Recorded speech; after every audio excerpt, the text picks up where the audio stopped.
Well, hello everyone. I think we are live. There is some missing cameras right now, and my camera already froze, so that's off to a great start.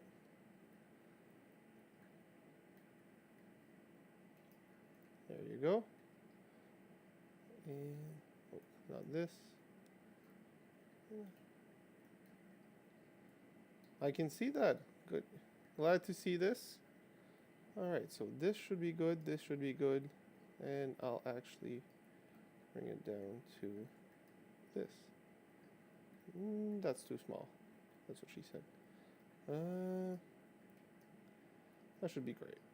All right, so we will be adding cameras around slowly. I just haven't set them up yet because I was held up with a personal thing, so it won't take long. I will be putting on a train to run in the meantime so that you guys have something to see. It's going to take me just a few minutes and you'll be able to enjoy that. So, all right. I will switch the audio to the webcam, not to hear so that you can hear me, but instead so that you can hear my engine because I am currently running the DCC engine. A little bit more interactive on that side. So uh, this now we have all the lights. I don't know if you guys heard that, but we'll hope that you did. And we will switch the webcam, the microphone as soon as there's a lift off. Oh yes, long live Digitrax. I have about as good as it gets. And that is not related to Digitrax. Alright, so my webcam comes again. I'm having some weird issues with OBS that is not related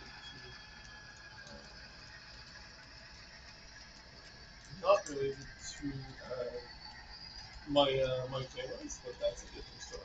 Alright, I'll just place the two other webcams and we'll be ready to go.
Let's put back the microphone.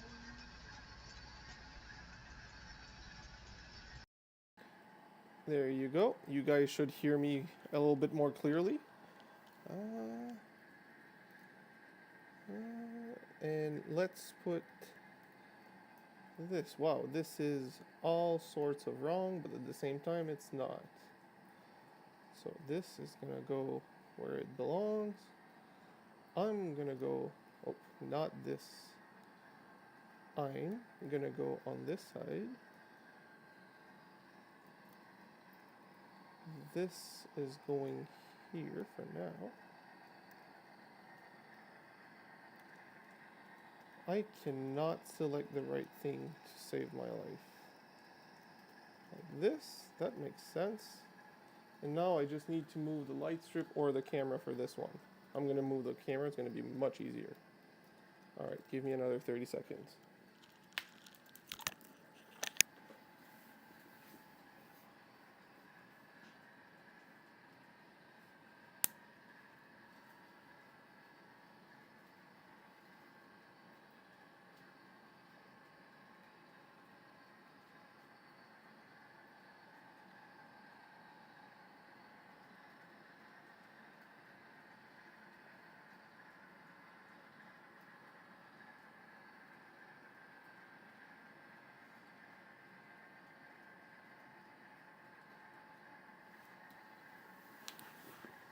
There you go.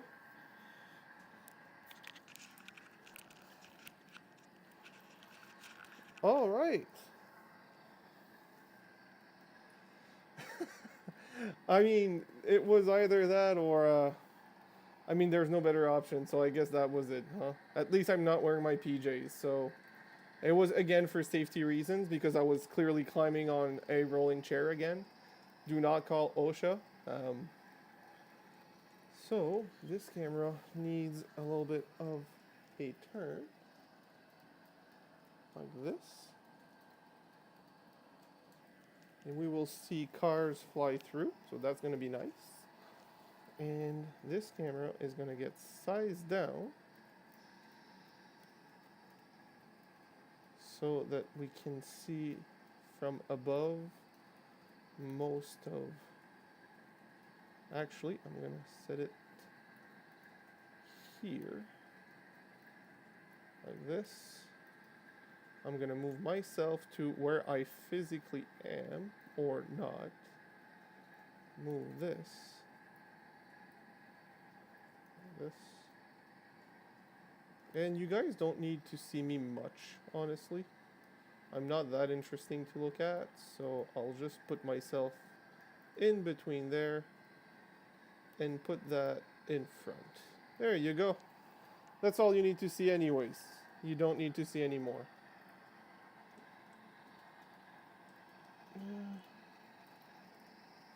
Alright, so I'm sorry for the delays. Had some personal stuff to deal with, and now that it's dealt with, I hope you guys are happy to see this. I don't know if you guys saw my post in the what is it called, community section or post section or whatever YouTube calls it. It feels like they change that name every week, unfortunately, and it's very not active. But I did do some progress on my HO scale layout, a good amount of progress. Track-wise, it hasn't changed since last week, which is actually a good thing, meaning I'm actually really happy with what I did. I have ordered the tracks that goes, the snap track that's going to go on that section so I can replace it, but as everything, it takes time, and I'm okay with waiting. At least I know I have one coming, so there's that. Well, a pack of tracks. Other than that, I've worked mostly on the slot car track, which, as you can see, there's some pieces of wood that are actually attached and solid. So that is quite exciting. The straight part in front of me that you guys can see on this camera, so this long straight part has Doesn't have a sub road bed and wood underneath yet. It will get one. I have the wood. I just didn't have time to cut it. I actually, I thought I was running out of wood to realize afterwards I had a full piece untouched beside the table just resting there. So that's why it hasn't been upgraded yet. But yeah, I've done that this weekend. Quite excited. Also went on my mountain bike trip. So that's another story. That's why all the progress was made Saturday and not Sunday. Let's see in the chat what. Wait, are you guys not hearing me? Okay, I can raise the volume. If you guys think it's too low, I can raise the volume on my side. Um, Let me know. I am very sorry if you guys can't hear me. You can't hear the train, that's probably normal, but me, which it's supposed to be on. You sound fine. Okay, thank you. All right, it's on my somewhat portable microphone. So I'm gonna go through the chat quickly. I know a lot of you already said hi. I'm gonna respond to every one of you. I do not have a. I was about to call it the Russian roulette. I do not have a luck roulette like Dave has, but we will be. I will let you guys select the trains to run. Right now, it's my DCC engine, which runs amazing. I do have another DCC engine of freight. Right now, both trains that are on the track are DCC, so that's great. We could run those two. Otherwise, I do have my collection of DC trains that we could take out. The Rail Power 1370 is a good old reliable and is right there, so I have no problem switching. It's just a wire. And in the current setup, I can only run one train at a time, so that's where we're at. So I'm gonna go through the chat, talk to you guys directly, and we'll go from there. So happy to see a lot of familiar names. So welcome back to Raven, Kevin Comier, or Lucky Kevin. Dave is here. I'm glad to see.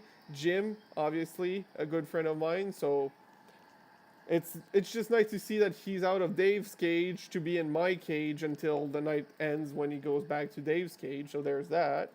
I see Clinton Model Railroad, but I'm pretty sure you told me your name, and I'm so bad at names, so I'm very sorry about that. I do very much agree with you. The DCS 52 from Digitrax is an amazing unit. I have a small complaint with it because it's not that it's a complaint as in it's bad on the unit. It's just something I didn't anticipate. I'll talk about that later. I'm pretty sure I already talked about it. I'll ramble about it again. But it's such a great unit that I'm very happy with it, and I'm not gonna tell anyone not to buy it because of this. I'm just realizing certain things, so I'll explain later. Honestly, the local sounded better on the closer mic. Okay, well, if you guys can hear it now and it sounds fine, I'm gonna leave it on that mic for the whole night. I'm glad to hear that. How's everyone doing? Glad to hear your hose is fine, Jim. And I hope you enjoyed the view of my package. It was just for you. All right, so just call you Clintonville. Perfect. That's what I'll do. I don't want to get into it. It might be someone else. I'm just really bad with names, so if I mispronounced or completely forget your name, do not take it personal. Just an FYI. I sometimes forget my own girlfriend's name, and yes, that can get me into trouble. It's not that I forget her, it's just that I'm terrible with names. And she knows that, so that half the battle is there, right? So, since we're talking about the power cab and the 52, the one thing I didn't anticipate that would be not an issue, but just a way of working with the controller is throttle input when switching trains, right? So right now, even though I only have one functioning loop, I also have a functioning point-to-point track that's beside it. And sometimes I do operate both at the same time, where I pull forward and reverse certain trains on the point-to-point section. And I want or have to switch to the other loco. If during the switch I don't set the throttle position to what the other one is, as soon as I enter it, it sends that throttle position to the train, which sometimes is completely opposite to where it go, but it doesn't react to the directional position, but it reacts to the throttle position. It's kind of weird. Not a fan of that, but it's still such a great controller that I'm willing to overlook it, especially since you have the USB port on it, so you can plug in on computer and have a another name I forgot, JMRI. There you go. You can run JMRI on your computer and have wide throttle on your phone and control trains through your phone, right? That solves the issue. You don't have to think about it. It's fine. It's just something I need to remind myself when I switch trains is before pressing loco a second time, I need to adjust the throttle position and direction to the train I'm going to, right? That's the only thing.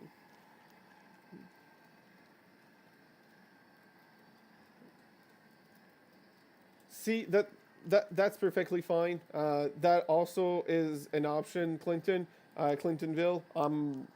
And there's so many ways to go around that issue. And again, it's not an issue. It's just a way of it working. It's not like it's bugged and doesn't work. It's just you need to think about that when you're operating with it.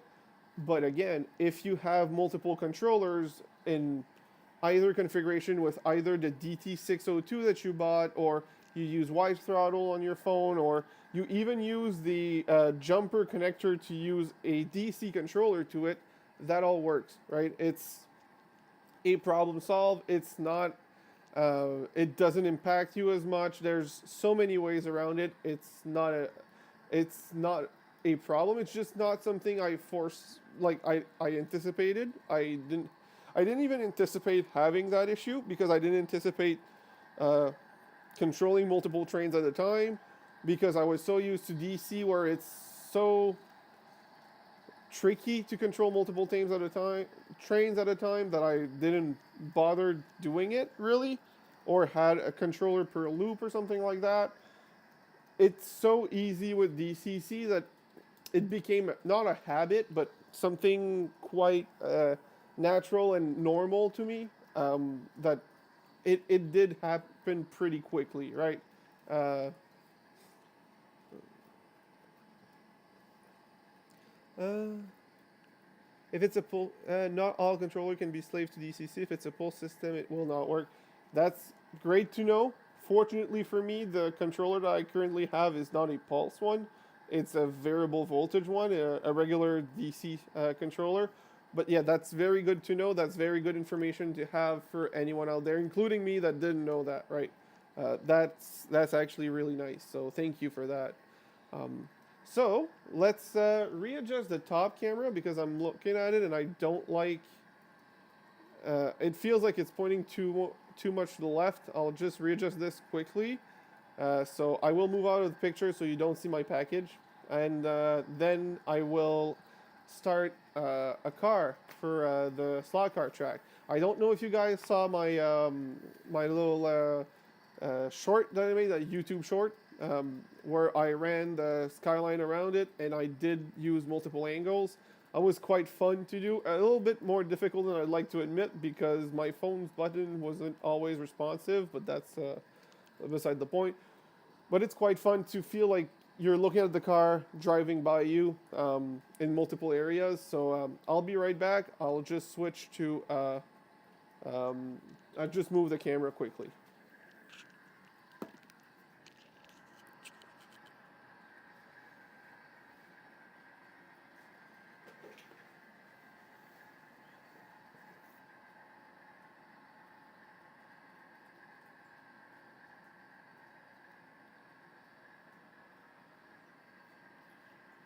That's better.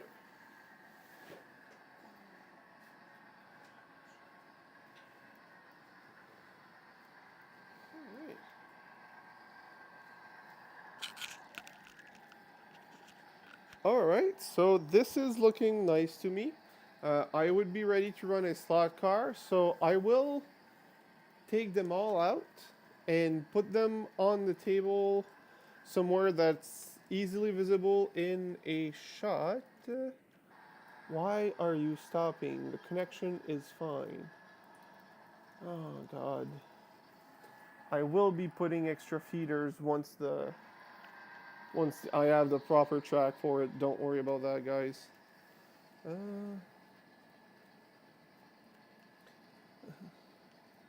so you said so the MRC 2400, I think it is, can be used. One of those old MRCs had pulse, maybe. It's the 1400 Troller power supply. I am not sure which one you're talking about, Clintonville. The one I have is a Rail Power 1370, and this one is not pulse, so that's been pretty good so far. Oh damn, I just coughed up part of my lung. I guess I need an... I think it's the opposite. I think your lung is telling you not to go for another smoke. But that's your choice. Your body, your choice, right?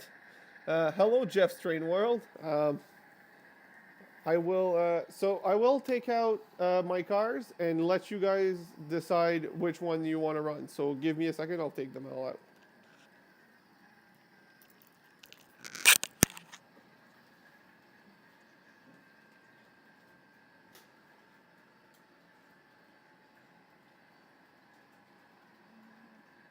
I think this is pretty visible for that.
Love the blue lights. Thank you. Technically, they're white, but they're white LED strips, so they hue pretty much blue, and the camera makes it look even bluer. But it does have a nice effect on everything. When I'm not on stream and I don't need as much brightness, I do the opposite. I put it on yellow, so it's like dawn effect. Like at night, just before night falls, it's really nice. LED strips, RGB LED strips are quite nice for this. Uh,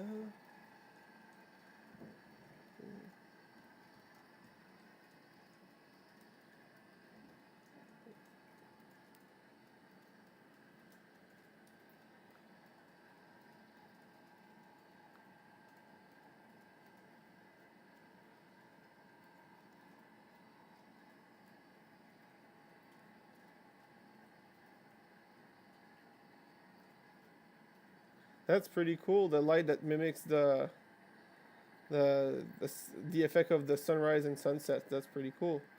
All right, so we will be choosing a car. Actually, I'll ask someone in the chat.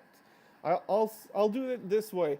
Uh, First person to type out the car they want will get that car running. So I don't know how well you guys can see it. It's the ones in front of here. There's two rows. I'm gonna actually push back the back row so that you guys can see it a little better. It feels like it's not super shown. If you need any If you need to know the model, I can list them. The trucks are also an option. There's 3 trucks on the racetrack right now. I can run those as well. But the cars are a little bit faster, so you might like prefer the cars. I don't know. So Jim says truck. All right, that wasn't long. All right, that's what she said. GT40 is going to be next. Jim said the truck first. I will run the truck for a little while, even though he didn't say which one. I'll go with my favorite one of the 3. He'll just have to deal with that. But the GT40 will be next, for sure. All right. And before you guys ask, yes, both sides of the track are powered and controlled. It's just that one has trucks on them already, the other one doesn't. So it's easier to just move that one off than to move all of them.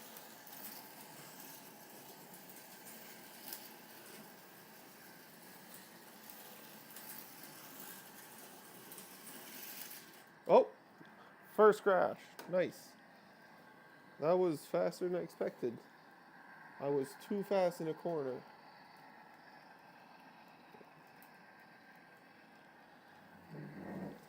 I did not see your RC cars. Are those the little 1/64 scale that they sell? Because I've seen a few online, but I haven't seen yours specifically.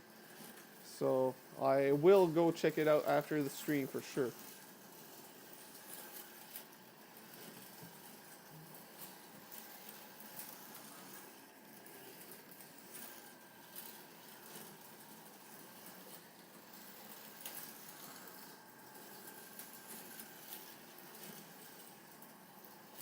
Yeah, the trailer's a little loose on the back. The way the axles in the back are made, whoa, that is, yep, that was bound to happen. The way the trailer, I'm gonna show it on camera. It's gonna be easier. Just a second. They're not actually attached. The trucks in the trailer, they can be detached. But I'll show it on the big cam because it's gonna be easier to see. The trucks in the back actually turn, and there's a guide pin in front of it, so that it actually stays within its lane, but not too into its lane. It technically is supposed to have 2 guide pins, but I've noticed that it drags too much if I have 2, so I removed the back one. The truck has 2 guide pins, but I changed the back one for a. I swapped it around for a smaller pin in the back just so it rests on it. If it's on the proper side, it drags too much as well. So yeah, there you go. Pro tips for trucking on a slot car. There's move the guide pins around.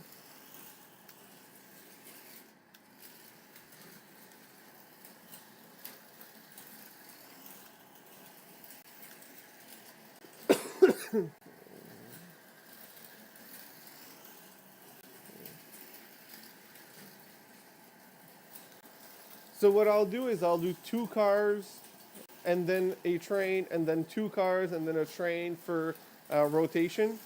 So this was the first car swap. In a few minutes, I'll switch to the GT40 as requested, and then we'll swap train. But that I'll ask later for the train, simply out of simplicity, right?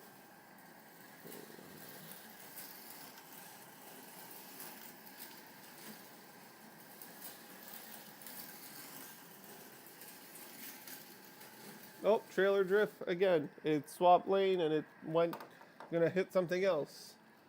So, hello Eric, how are you today? You were missed at the lunch. I don't know if you were actually invited. Oops, that is not great. I shouldn't have said that.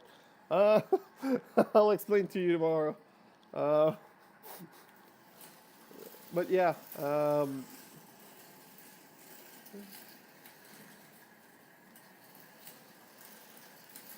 You really should run your cars, Raven. It just adds to the layout. It's not necessarily that it adds realism, because it does not, but it adds fun. It adds interactivity. Like, it's more interactive, and it is, sometimes you just want to have fun with your layout. It doesn't have to be super serious, and I think slot cars in general adds to it a lot. Um, but it's just trucks themselves are another level of fun because they're not as fast, but they're more intricate to drive, right? It's always more fun to drive a slow car fast and a fast car slow. This is what it is. So I know, Jim.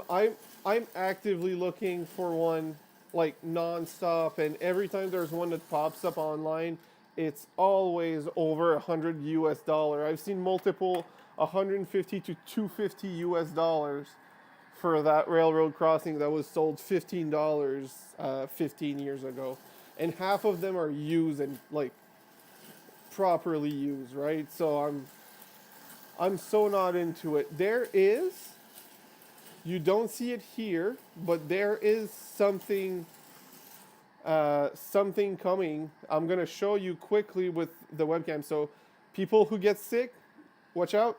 I'm just gonna move the camera for a few seconds. I'm actually gonna switch mics so that you guys can hear me since I'm gonna move. So microphone, change to webcam.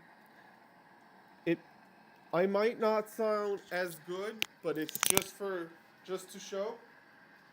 So right here, I don't know how well you guys see it.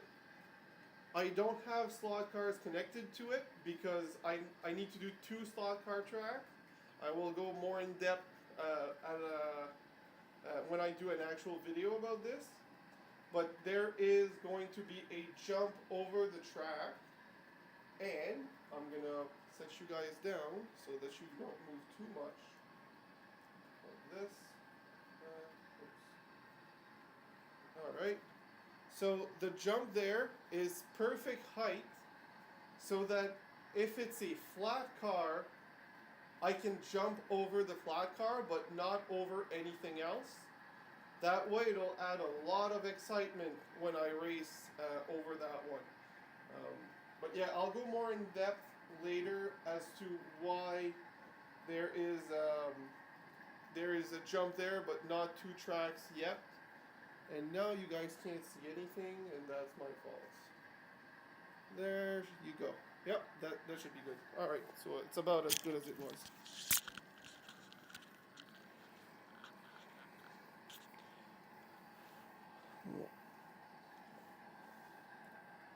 So yeah, I should make one. I know I could. I haven't spent a lot of time making that stuff and working on it, and this is going to be a learning experience. It's going to make me break a few pieces before I get one successful.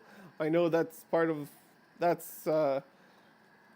to be part of the learning process and stuff. But yeah, I know I should make one.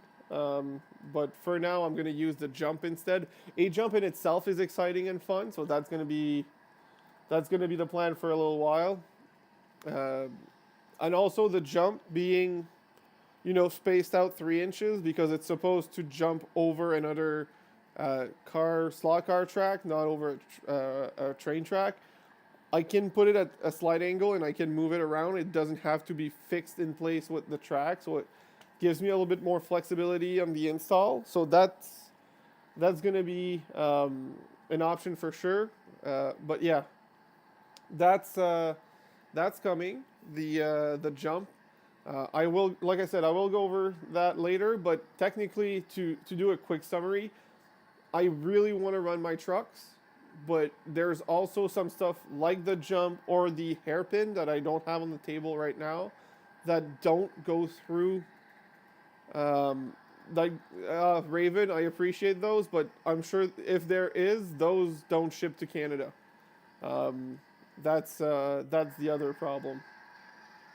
A lot of them that are on a more regular price don't ship to Canada, and it gets complicated. And yeah, but yeah, the jump has a lot of perks, but it's not it's exciting in itself. It's just the trucks don't go on it, just like the hairpin. And since I really wanted to run my trucks, but I wanted those things too, I just decided to go ahead and to do two slot car track, one easier to operate on that doesn't have all the crazy features like a jump and the hairpin, and one with those features. And the crossover on the table that you guys can see on the camera completely to the right um, is the two tracks that will cross each other right there. The also the spacing, the height clearance on the truck only track is much higher than the car track. So all sorts of things like that. But yeah, that's my plan right now. That's how I'll go about it. Uh, Eric Mo, we don't mind not seeing you. All right, well, that's a wrap. No, I'm just kidding. Um, that's so that's gonna be the that's how I'm gonna deal with the fact that certain my vehicles can't go over some features, but others can. I'm not gonna stop myself from having those features, but I'm also not gonna um, stop myself from getting certain vehicles. So yeah, that's why I have the jump there. And just like the train loop, I made one of the two tracks right now because that could fit in the space I have, and that's pretty much what I'm gonna do. I'm thinking of maybe extending the straight that in the camera is gonna be that way, but in person it's gonna be that way so that it goes deeper on the table. But that's to be determined. I'm just gonna go with the flow and see what tracks I have left and stuff like that. But at least right now, what I have is more than I can ask for to have fun. And the section that's on the camera right beside me, right there, is pretty much set in stone. Not in stone, but nailed to the wood technically.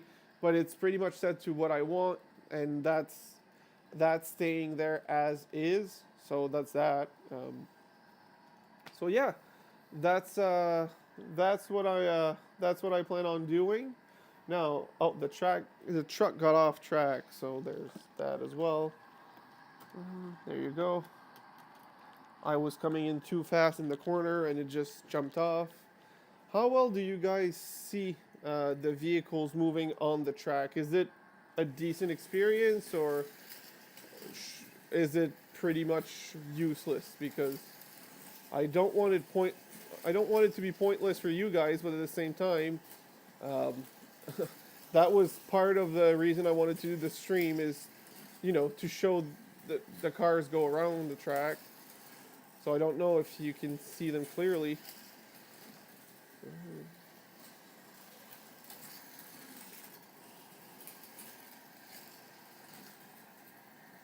Guess I could move that camera just a tiny bit downward.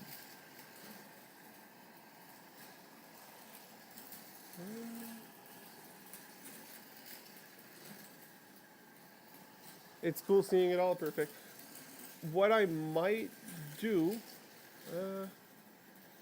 the camera that's over everything, why is this track moving and cutting its connection? The feeder's right there. Anyways, what I'm going to do is, whoops.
Alright, I'm back.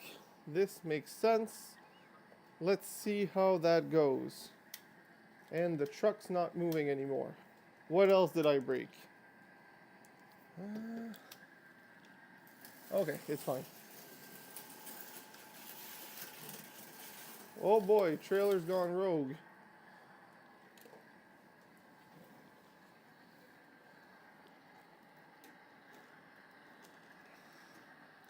Alright, so we'll do about 5 more laps of this truck, and then we'll go ahead and change the vehicle to the GT40.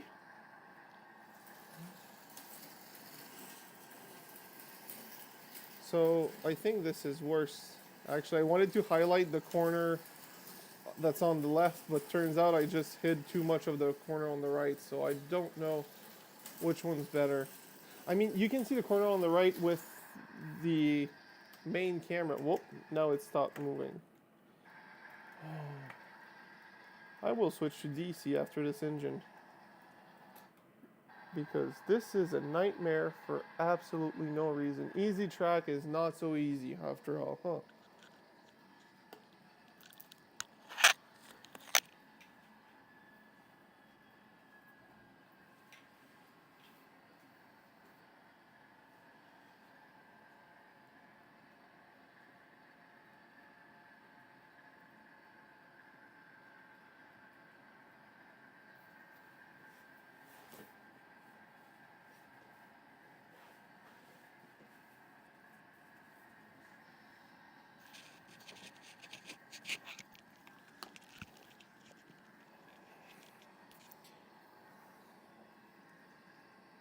Alright, so let's see if it still moves. Yep. Alright, so like I said, I'm going to do about 4 more laps of this truck.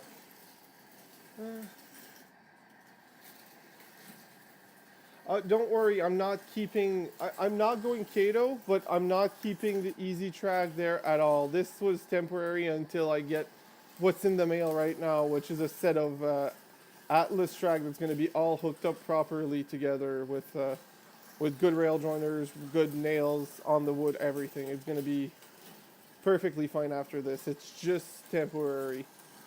I just wanted something to run, that's all. But yeah, no, that's not staying. Alright, so 2 laps to go. Final lap for the truck. Will it go in a grand slam? And it did. That was not on purpose, but I guess it's off the track now. So, what's up, Russ? Glad to see you here. So, since it was already requested, the next car will be the GT40. Number 16 in red with some gold. So that's going to be exciting to see. It's a very fast car, so we might not see much of it, but we'll enjoy the car nonetheless. This speed is its slowest speed, by the way. It's incredible.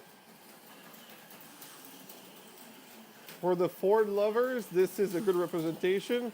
For the Ford haters, this actually stays together and doesn't break as often. So there's that.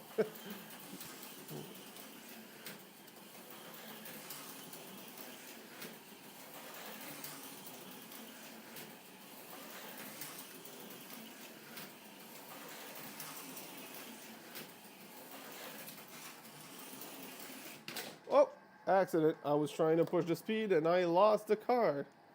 And it hit some cars and it flipped and wow, it actually had a big crash. Let's make sure everything's fine. Rolls perfectly smooth. Everything's in place. Yep. Car's good. Let's race again. Let's reset and race.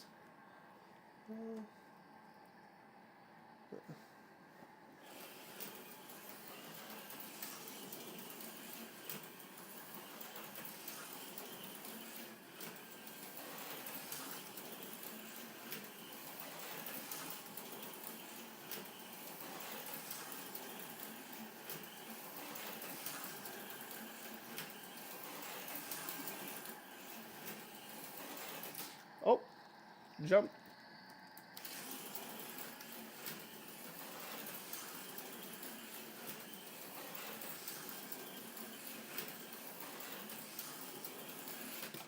Oh, again, twice not in a row, but twice at the same spot.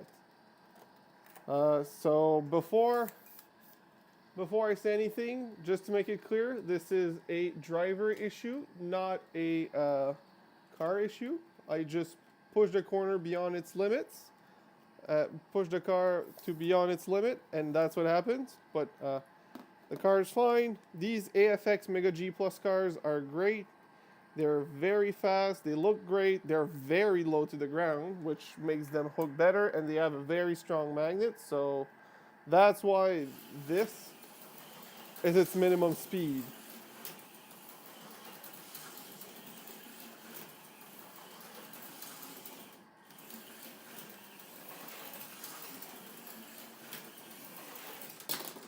Whew, I actually took off a trailer. Wow, that's a dangerous thing.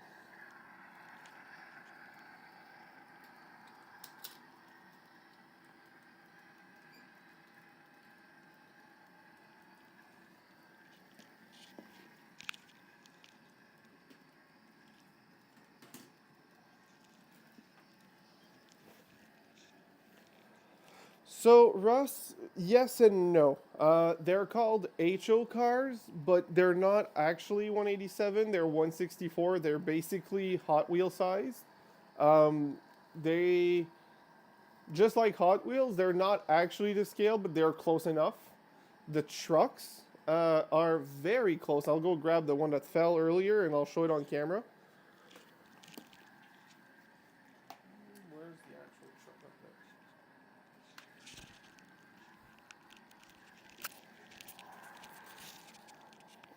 The trucks are incredibly close to 187 because they use the same chassis, but the vehicle is actually much bigger. Yeah, so the cars are technically S scale. There is some. I think it's the. Oh, what's the model of those cars?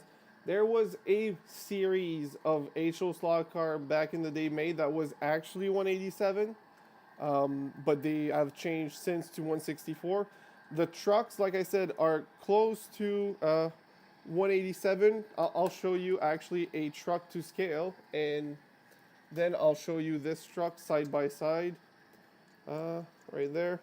So if you look from the front, they're basically the same. From the side, this way, they're basically the same. Like they're almost identical except for length. But some trucks are longer than others. So the trucks are very, very, very close to 187th. And the trailers, just like the trucks, while they're not actually to scale, the dimensions all make sense except the length. But just like real trucks, there's different length trailers. So you could say that these are fully to scale. They're just a scaled down version of a shorty trailer, right? That's what it is. So the trucks are to scale, about to scale, and 187th. The cars are 164th, but yeah, I'm happy with them anyways. I'll keep running them, so that that is more than enough for me. That is more than good enough. So this is on the not used track for tonight. And let's run the car a few more laps. And then we'll swap train actually. Because the DCC controller is already in, I forgot to switch back the mic, didn't I? Oh my god, I did. Oh no, I didn't. Okay, good. Phew. Yeah. So I will be switching back the car. I will be switching the train first, and because I'm already doing DCC, I will switch to my other DCC train first. I know it removes the choice from you guys. I'm sorry, but for out of simplicity's sake for the stream, then after that train, we will do actual train selection for you guys as well. Just the first first swap will be to uh, from it, my two DCC trains that will be swapped around, and I will do some. I'll do some operation because it's still going to be quicker to do an operation session to swap than to manually swap the train. So, that's going to be fun. All right, so actually, let's swap the train now. All right. Um,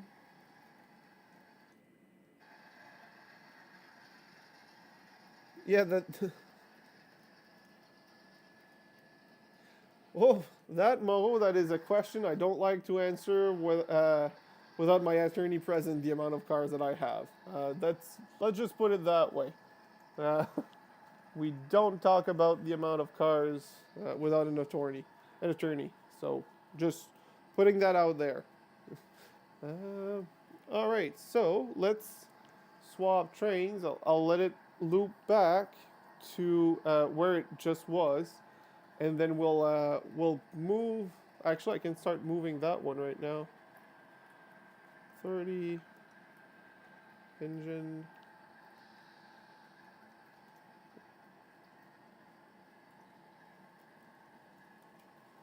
Actually, she already knows. I just don't.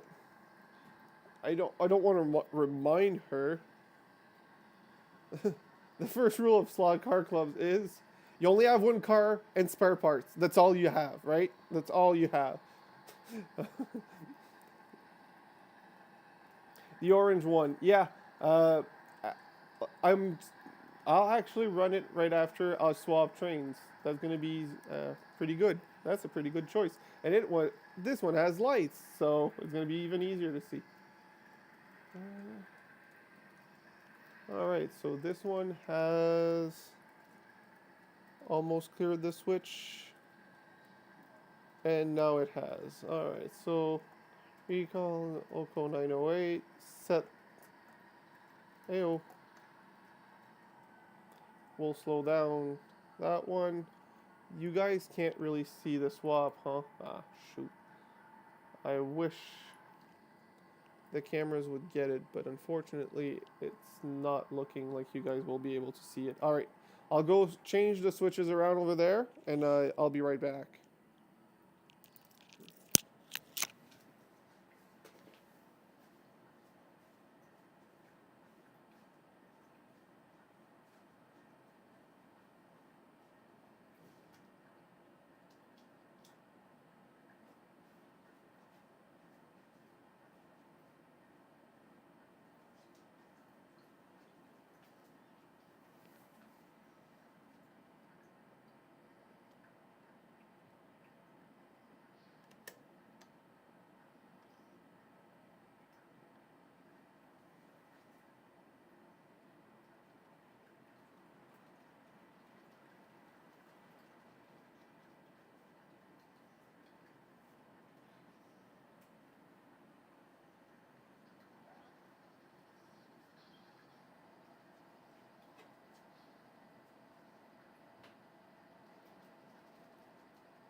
All right, I see some people came in during the break. That's nice. That's actually quite nice.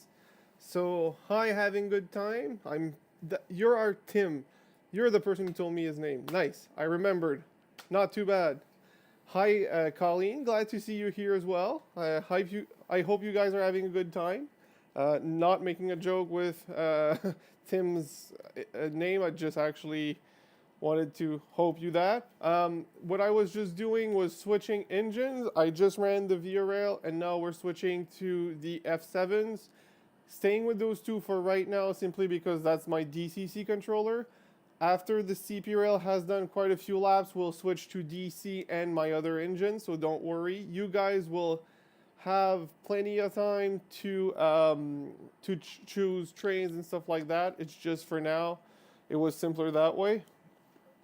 So I will start the F unit.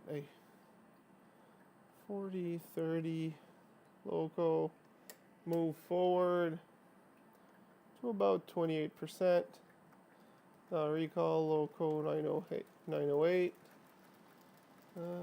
like this. And move that one forward to bring it beside me because I like it too much to leave it on the hill over there. Also, it's quite nice to see. I don't know how well you guys will see it on the camera down there, but have them go side by side is quite nice as well. And you will see the engine pop right underneath me a little later, the Via Rail. So that's gonna look pretty sharp. So yeah, I will be putting everything together, and I will go back to the cars. I know Eric requested for the orange car that I will run. I'll just do a few more laps of the GT40. Technically, it's a Ford GT, I guess, because it's the newer model. But yeah, we will run the GT40 for a little while, and then we will swap to the Ford GT350, the orange one as it's called. Just want to reverse it to be parked properly.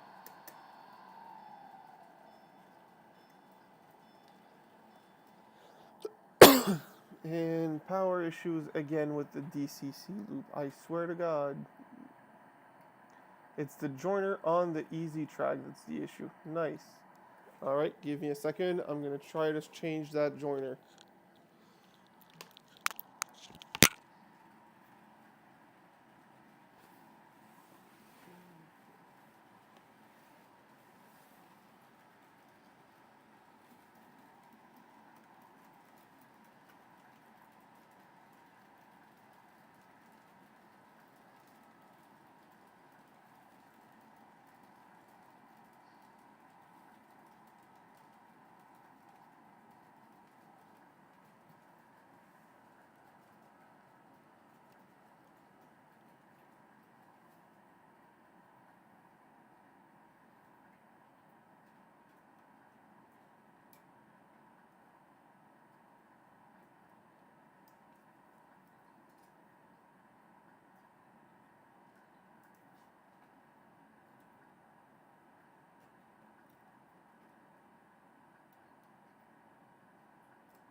Alright.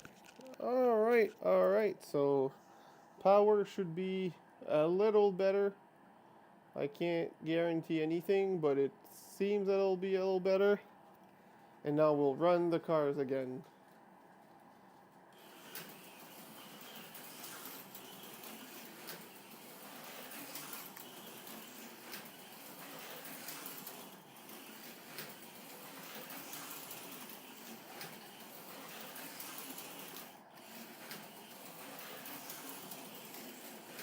Another 3 laps, and then we'll swap. So 1, 2, 3. No. why did my train stop in front of me? That is not related to that joiner. That is purely related with dirty tracks or dirty wheels. So there's that.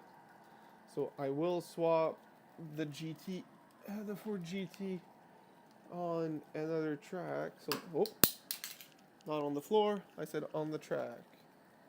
Like this. It'll be there for the moment. We will run the orange car, which is the Ford GT350. Alright, let's see how this one goes. And I put the controller here.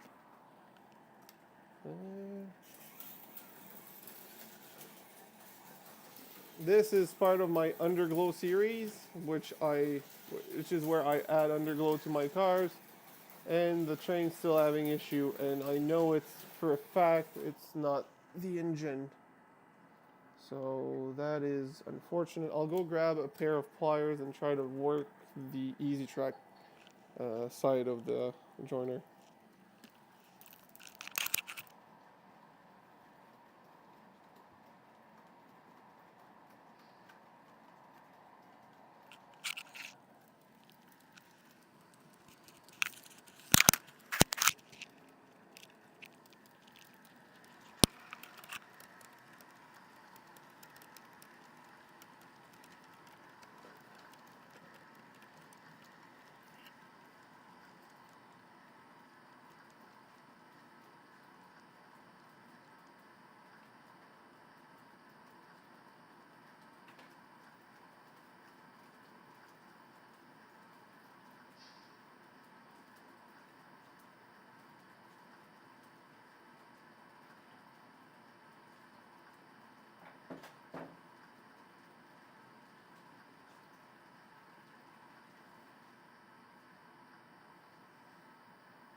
Alright, I'm back. Let's hope it works better this time. I cleaned the track and adjusted. No, it's not working better. I am over it. Well, I, hmm, I really wanted to run that train. It ran fine all weekend, and now because I'm doing the live stream, it decided that it's not fine. And I don't know why. The joys of electricity or model trains on a live stream. It's not as bad this time, so I'll try to clean it even better.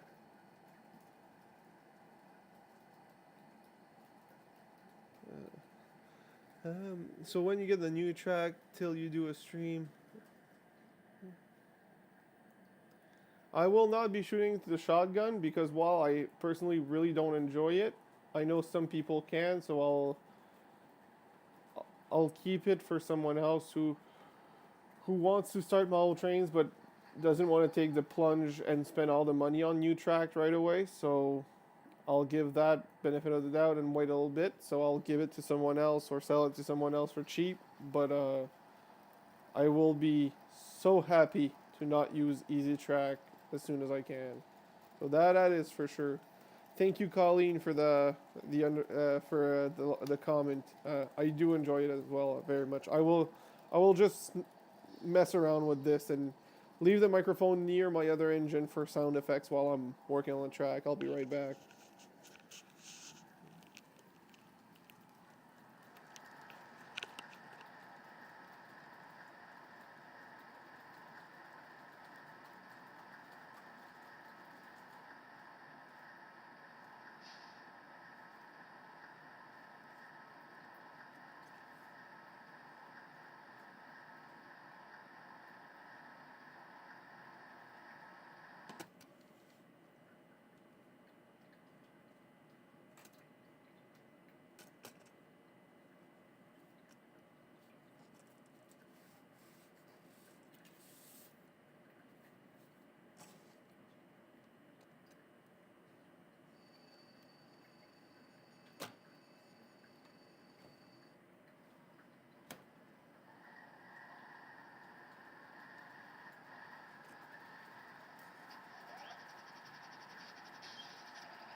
Who could have seen that coming, huh?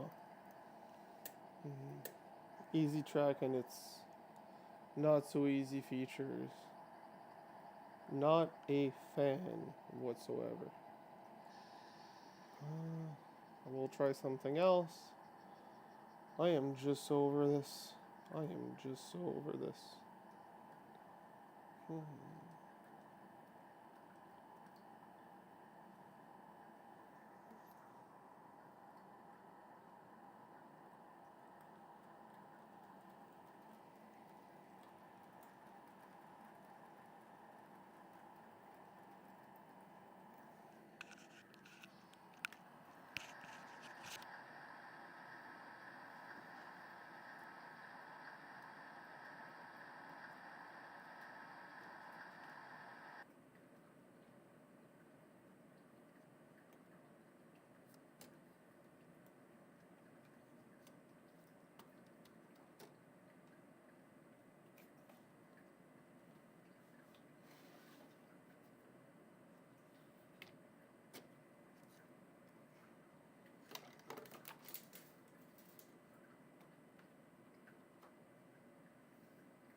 All right, try number 3. Let's see if it can keep a. It can't keep its own train. Nice. I thought it had a successful coupling. Oh. There's just days, right? There's just days that nothing works and days that everything works. And this, unfortunately, is one that doesn't work. Why is not. Oh.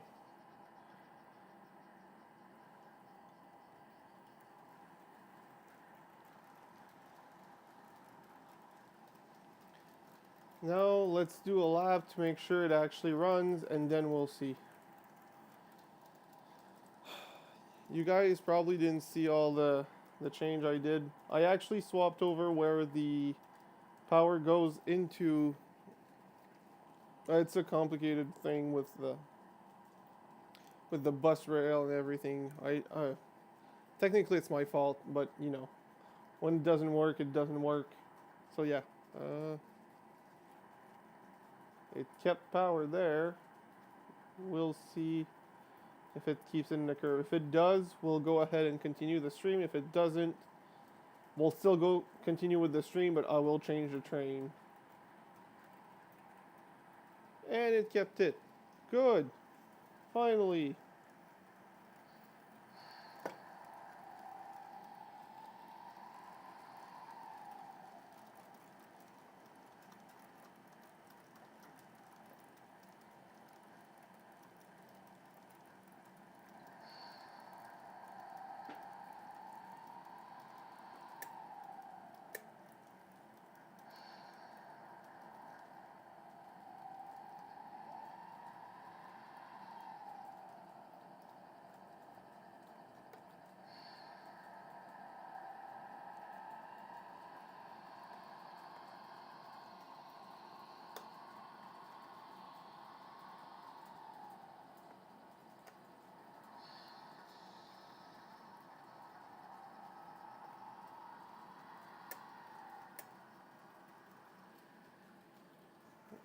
Alright, so I pressed a button earlier and it decided to make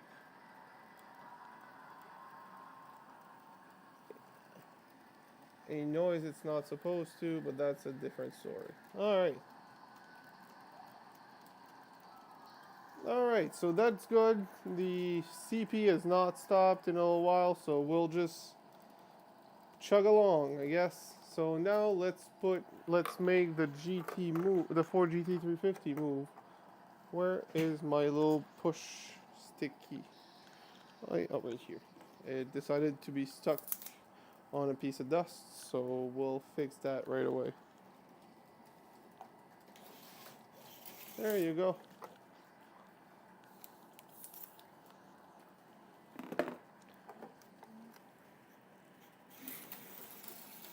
All right.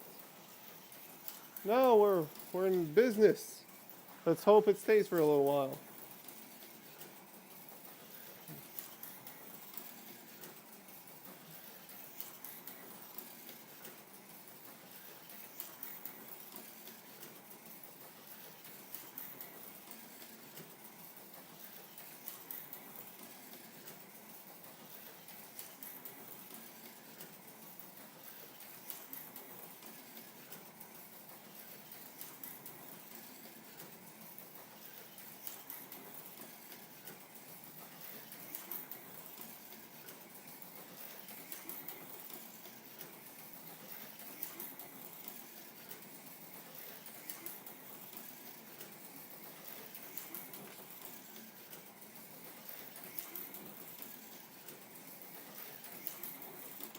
Oh.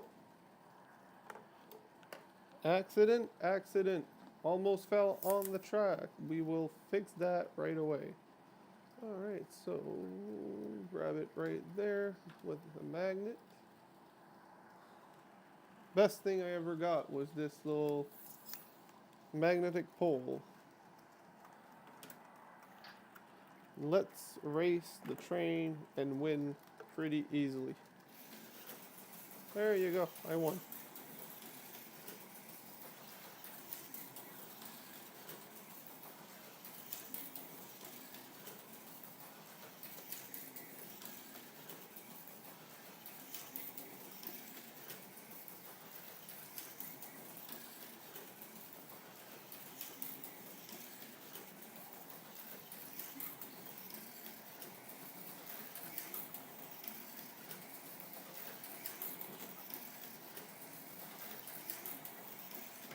Oh, crash, crash, yellow flag, yellow flag. Alright, let's grab the car. It's on its roof. Mustang doing Mustang things. Alright, so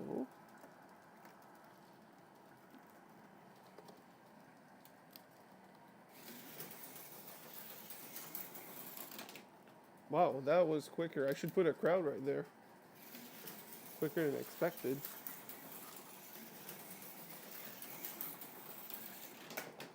My God, the same spot. And it's always my fault too. Or no, what am I gonna do? Order. All right.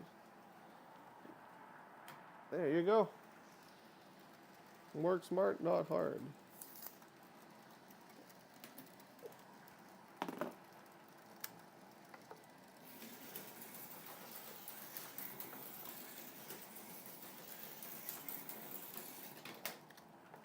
And I officially suck at this.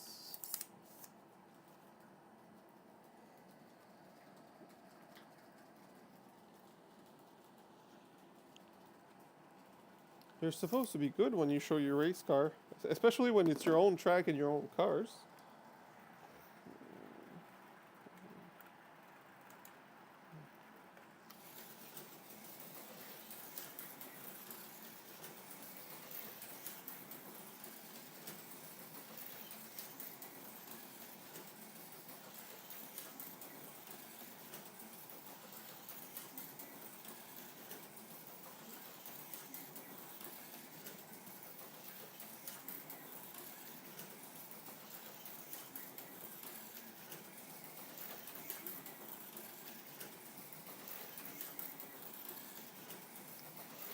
Also, just as an addition to the discussion here, I wanted to talk about future projects. One of them, I will be adding.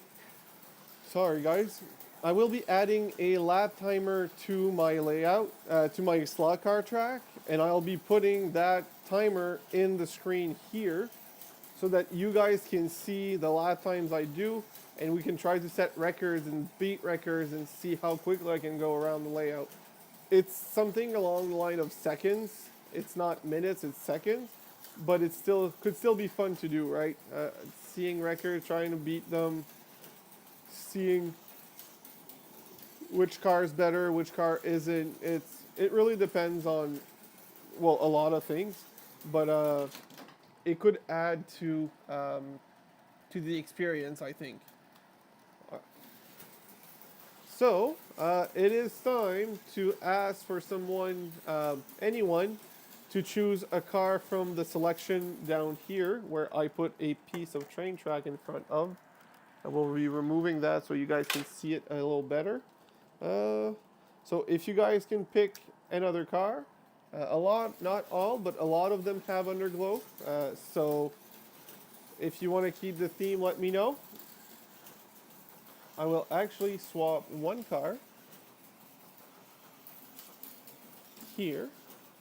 And just know that the back row all has lights and the front row doesn't. All right, Blue Miata it is. All right, so Mustang will go here and the Blue Miata will go on.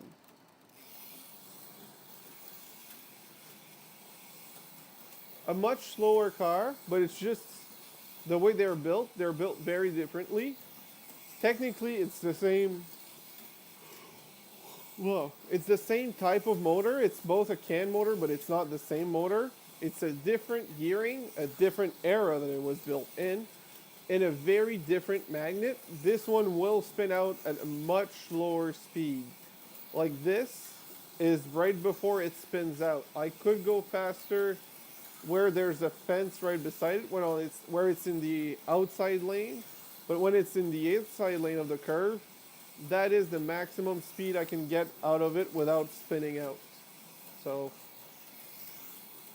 there's that, but on the outside curve, I can get a bit more speed. Not a lot, but a bit more speed without crashing. Apparently that was just one too many. It bounced out. I wonder. Depends which one they were and which ones you're comparing to. Even today's car, there's now three types because Auto World came out with a new style engine and motor, but they will be they should be pretty different, not in design because the design hasn't changed that much. It's more in the magnets that holds it on track and into the motor technology, I guess, how efficient the motor is. Whoa, I am tired suddenly. These older Tyco, because the two Miatas are Tycos, have just an older, less efficient can motor and a different gearing and a very not so good, uh, very not so good magnet, and that's what happens. They're just much slower because of that. It's not that the motor cannot go faster; it's that it doesn't have any traction to keep it on track at faster speed. You know, I'll put it not full speed, but a lot more speed on the straight. It gains speed, but has very little traction and or downforce to keep it on the track, so it jumps out pretty easily. Come on, you can get into the track. I don't want to get up. Perfect.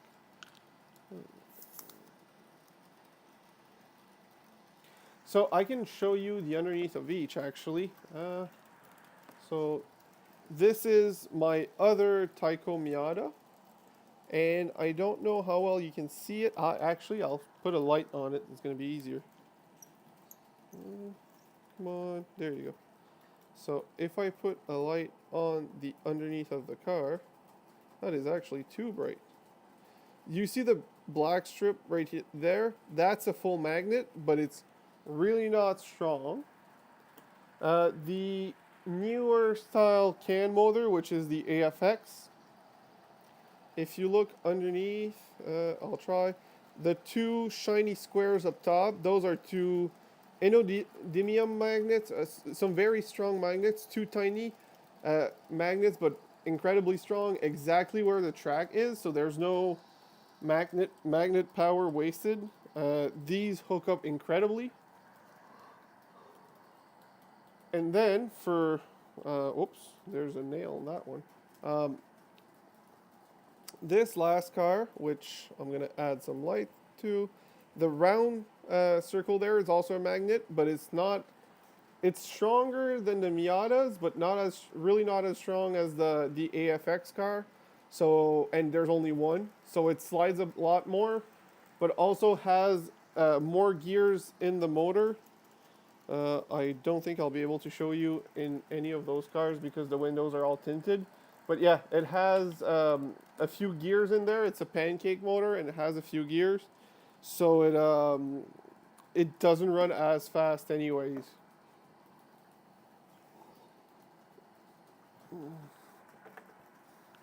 Alright, so let's keep the Miata going because that's a great little car.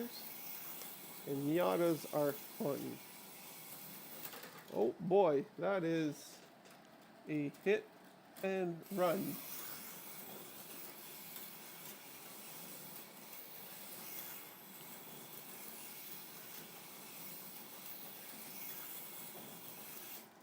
Oh, Tokyo drifted that one.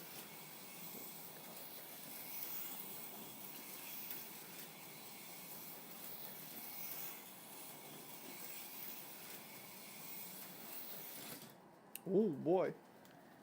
Came out and hit. And that one drifted away.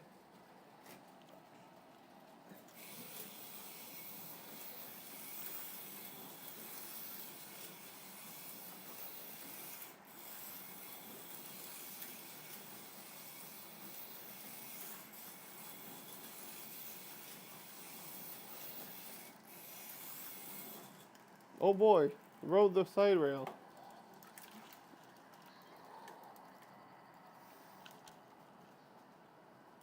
If I was a skateboarder, that way of riding the rail would have been a pretty good trick. Let's bring it back on track for a few more laps. Whoops. And I lost it.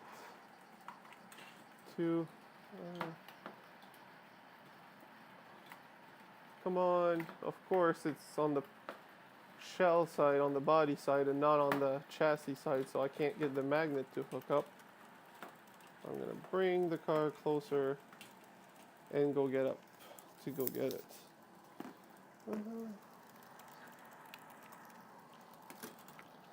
Alright, so that should work. Yep.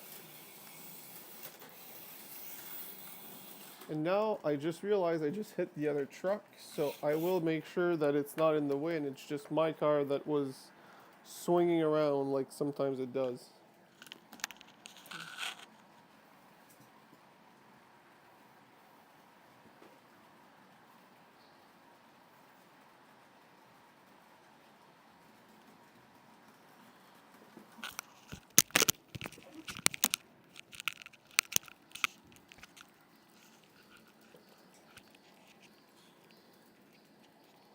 So, I'm not saying there isn't any magnets on certain cars. Maybe there are that didn't have any magnets. I was just showing you the ones I have. It is very possible that some models did not have. I heard of some purists that actually didn't that didn't like the magnets because they wanted the cars to drive at more realistic speeds and hook up just the same level as a regular car because let's face it,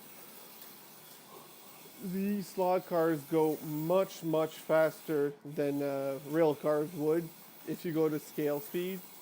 But it that really depends on the model. I cannot tell you. I know for a fact that um, each scales has very different way of driving. So if I think yours were HO as well that you said, but I'm not sure, Raven. Um, but that is also a thing to consider. So yeah, yeah. Our Ender's crash. Me dropping the microphone, hitting everything. I'm very sorry about that. I need to mute myself more often. As soon as I want to move, I need to mute myself or change the mic.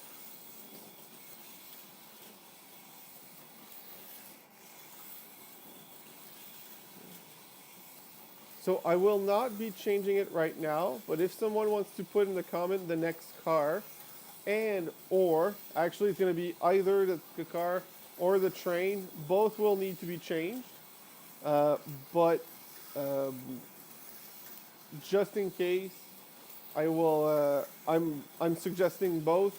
Just say one, whichever you'd like to choose. Just say I'll recognize if it's a train or a car. Just tell me which one. Scale piece go played. Yeah, exactly. But yeah, leave in the chat whichever car you'd like to see and or train. I'm accepting both, and just let me know in the chat. And if you need to see something to know which one I have, just let me know. I can absolutely tell them. I just don't want to bother you with telling you something you already know. Or if you already know what you want, there's no point of having a list of things you don't want, right? So just let me know, and I will pick from the list for sure.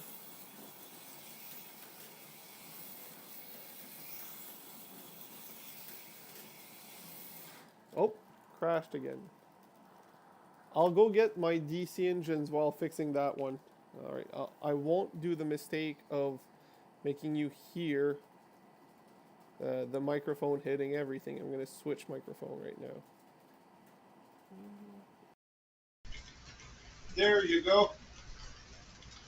Now you're not hearing the clickety clack of this while I fix and take the engine apart.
Unfortunately, Raven, I do not have any Steam locos. I just realized I put on the mic for no reason.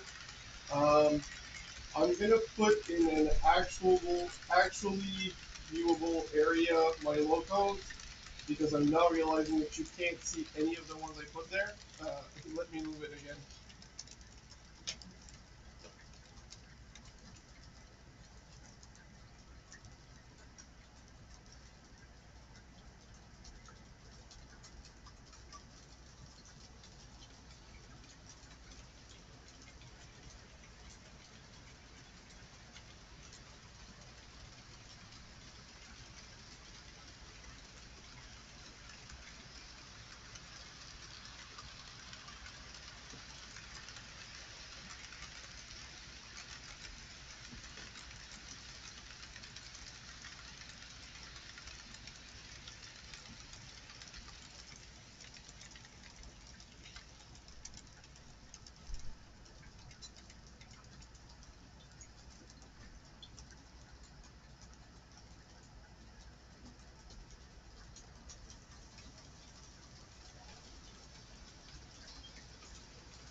Alright, I will zoom in on. I will change the mic first.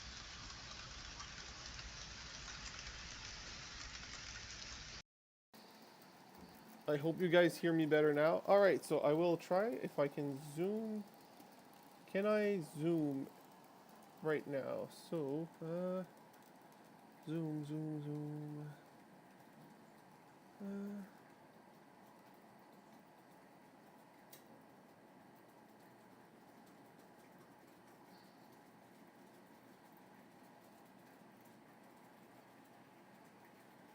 property.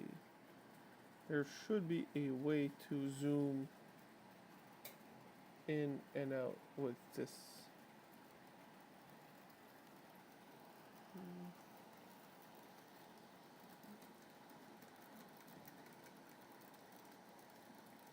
Come on. And it's not allowing me to zoom, but yeah. So in the local roster, I have two GP9M, one CN, one Burlington Northern, a GP40 from CN, a GP40 from BNSF, and B30-7 engine from Burlington Northern. Those would be the option. I'll actually go full screen so you guys can see it here. So it's not very clear, but these right there are my engines that you can choose from. The list is shorter than usual due to obvious reason of the curve. I actually have two more that are not right there. I'll go grab them right now.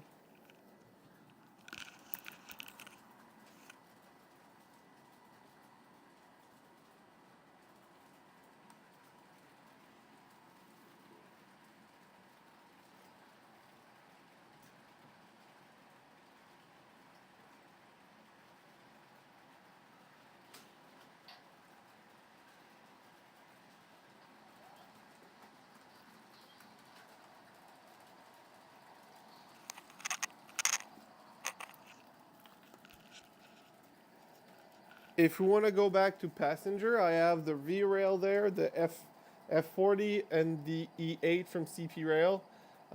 These two can pull passenger cars through the 18-inch radius because yes, somehow I managed to have two sets of passenger cars that take 18-inch radius. So those would be my options for tonight. So if one of you would like to choose one of these trains, please do so in the comments. Not the comments, but the chat. And in the meantime, I will be turning off the DCC system so I can swap to DC. I don't want any short and I don't want any problems.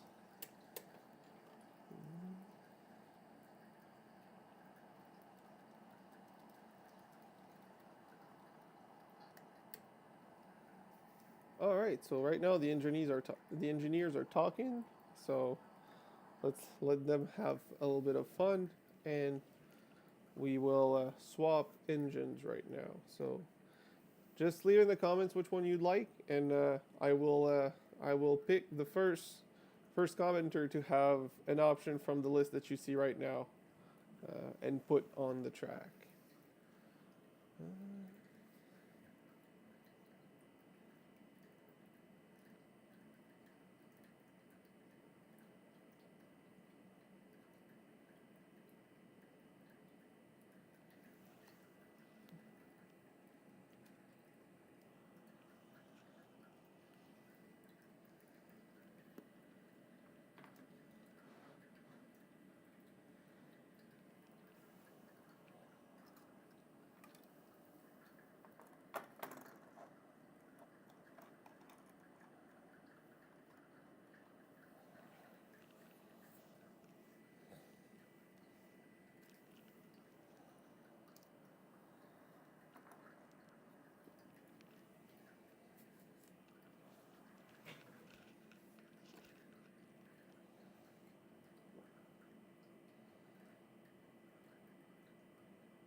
I will be putting something in the meantime.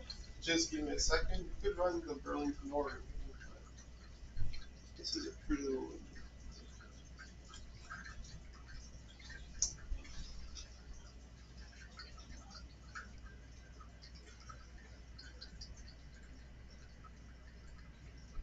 Hey, what a good timing. I picked it up right as soon as you said it, Tim. That's great. Yeah, we will be running that bottom BN for sure. Uh, we will not call it the bottom BM. It's the bottom Burlington Northern, uh, which is a B30-7. I quite like it, and I do have a caboose for it. I will not be changing all of its freight, but I might change a few pieces. Or not. Actually, I won't. It'll look just fine with this one. Actually, why is the coupler drooping now? Been fine for months.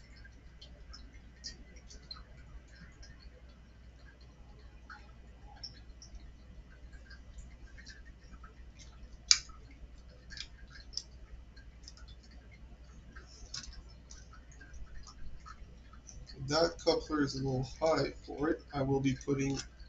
I'll just add another car. It's going to be easier that way. Can't complain to have a longer journey. I will definitely not complain about that.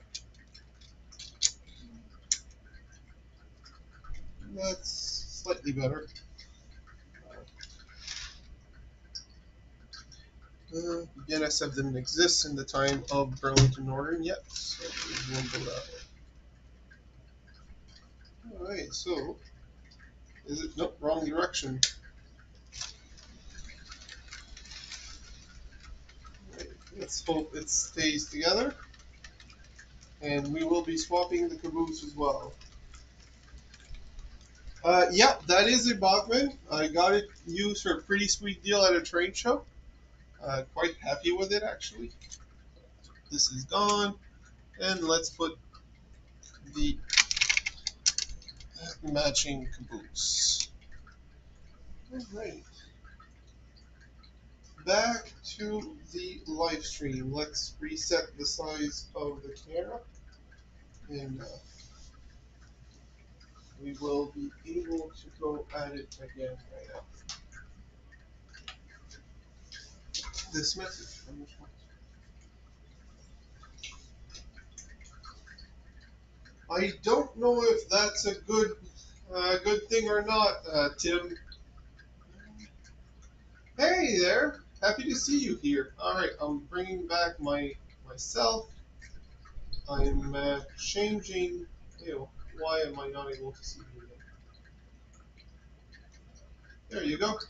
And I will bring back this one to its size.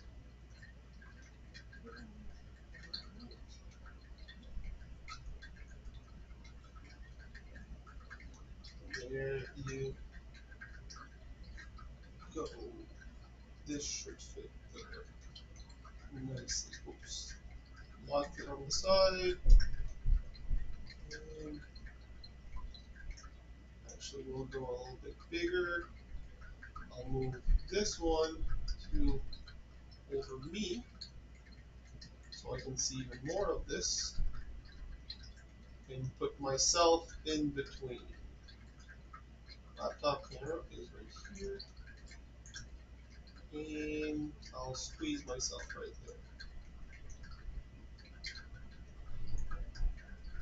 There you go. I'm even smaller now, but that's okay. I'll actually shrink this one a bit. There you go.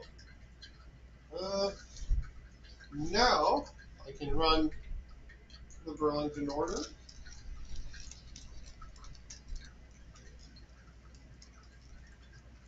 It's no, Raven. You don't have 14 slot cars. You have one slot car with 14 options. Just keep that rule. Let's keep that. Keep it that way. All right. Let's back to the Miata, which drives twice. I'll just put a little bit more power to the train. Unfortunately, I don't have the jump yet. The jump set up yet. That will be even more interesting when I do. But it's still quite fun because there's a bridge and everything that goes over it.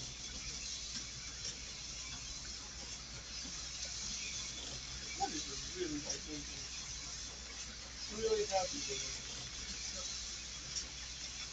And it seems to stay coupled the entire time, so that's good.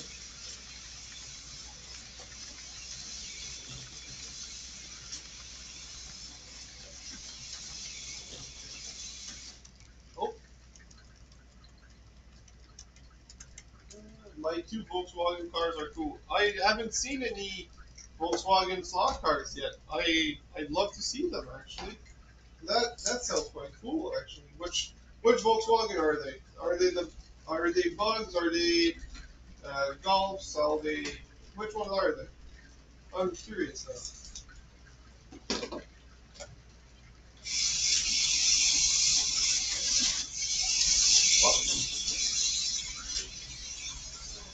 But nice. That's quite nice. So, since I know your name from your live streams, but I can't remember your first name. I am sorry. Uh, it's Oscar and April Train. I know your name from. Hi, August. Glad to see you here. Um, I know your name from your stream. I believe it's Kenton, but I'm probably wrong. Um, since you were the last one and I started mentioning it, I will let you choose. And since I butchered your first name as well, I will let you choose the next slot car from the list that is right here. So the back row is all lit. The front row doesn't have any lights, but they're all just as fun to choose. So please, is it Keaton? I know your name, but I can't remember it. It's Slot Cars and HO Training. I know for a fact. If you could please choose a car, because I'm clearly bad at driving this one. I feel so bad for not remembering the number. Yeah, I'm sorry for that.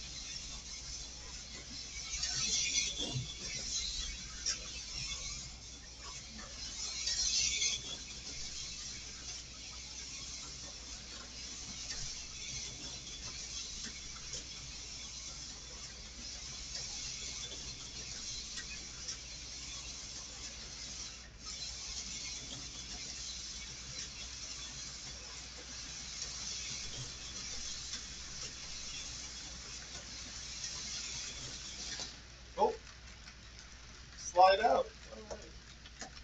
All right. Since I didn't get an answer, I will ask that August. August, if you would please choose the next car on the track. The list of cars is right here. The back row is all lit. The front row isn't lit, but they're both just as fun. So if you would please choose the next car to be driven, August.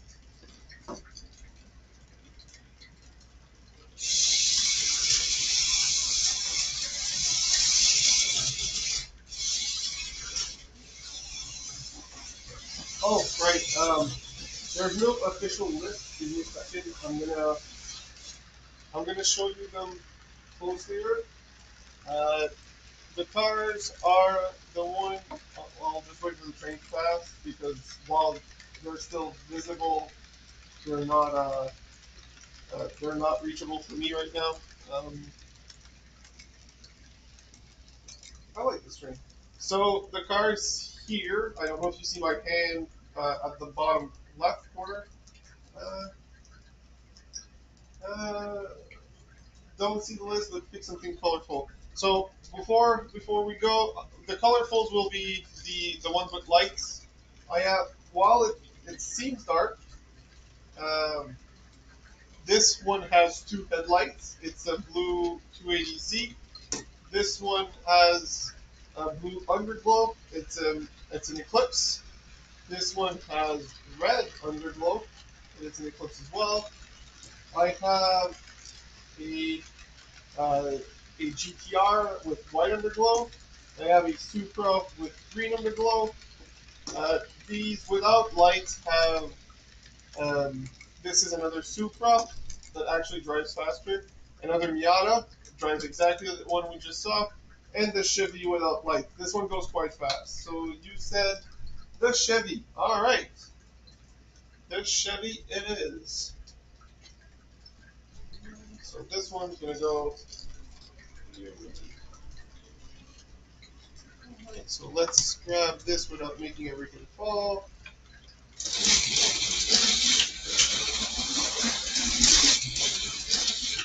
This is its slowest speed. The Chevy is a handful. And where did it? Okay, it's not that bad. It's the bar. There you go. Put you back on the track.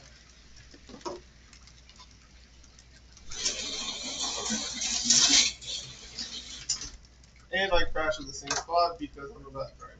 Nice. But crash worse because I'm upside down now. Whoops. Whoopsie-doo. You didn't see that crash. The driver is okay. Well, the driver is not the greatest driver, so only can only be so good, right?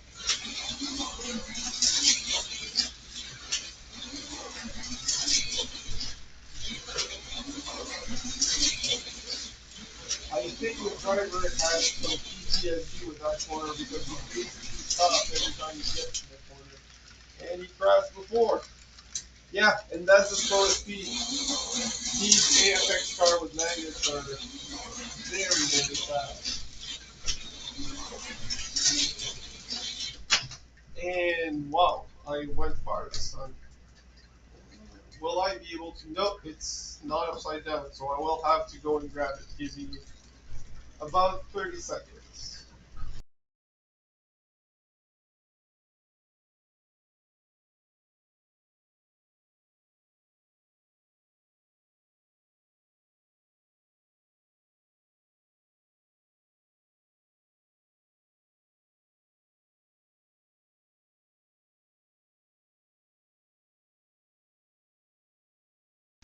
Alright, so to answer your question, I will bring the car around and show you. It would be easier to show than to actually explain without showing. So I don't know how well you can see the underneath of the car. Just give me a second. I'm going to turn on the light again. So I don't know how well you see the underneath of the car. I'm trying to get the light to be bright enough but not too bright. Alright, so at the bottom of the car, there's two tiny squares. Those are some very powerful magnets, and at the top of the car, there's a little hole that sticks out. That pin goes uh, goes into the track, like the slot in the track. That's where the slot car name comes from. That is what holds it on the track. The pin guides it where it needs to go, but doesn't hold much. It's the magnet that keeps it glued to the track. But unfortunately, as soon as you go past what the magnet can hold, it flies off, and at the speed it goes, it flies off pretty far, as you guys see.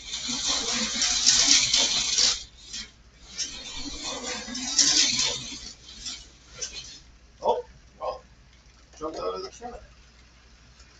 These cars are so fast, and these are really 164 cars. You really see how big it is compared to the train. So, oh, lost my train, lost my train. Everything's going off. Give me a second. I'm gonna find some lower coupler car on one side so it holds properly. Where is that?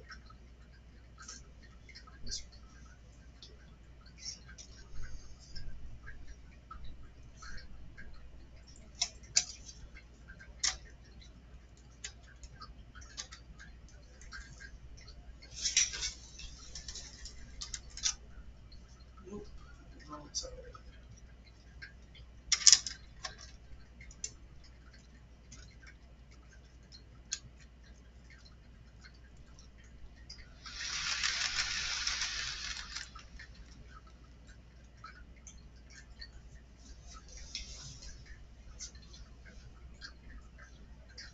All right. Since this one has a slightly droopy coupler on one side for the car, it will match the slightly droopy coupler of the engine. And it does. Let's see how many laps that holds. Alright. I left my lane again because the driver doesn't know when to let off. That's all. And now I'm stuck. Nice. I'll be right back.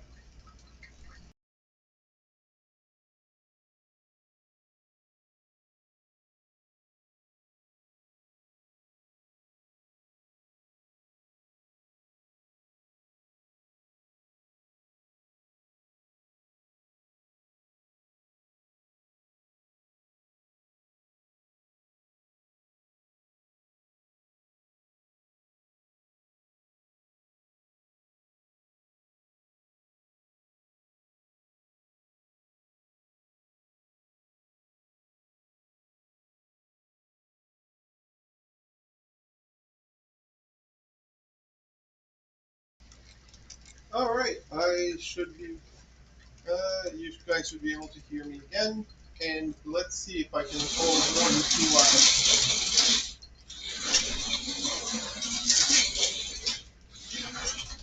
Nope, apparently 2 laps is all I can get without crashing with this car. And again, it's the driver that apparently can't hold this car down.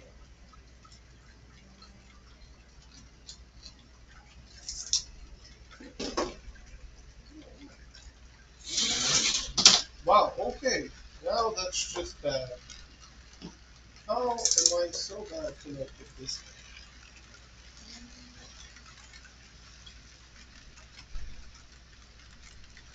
You're running well.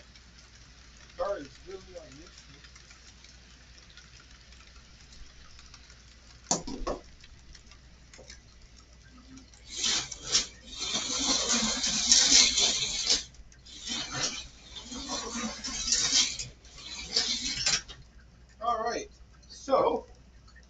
Not that I don't like the car you chose. I actually really do like the car, but clearly the driver is unable to operate that car safely. I don't know what's happening with him. I will not keep that car for long. Just as an FYI, it's 10 o'clock for me right now. I'd like to end the stream at the 11 o'clock, so in around an hour.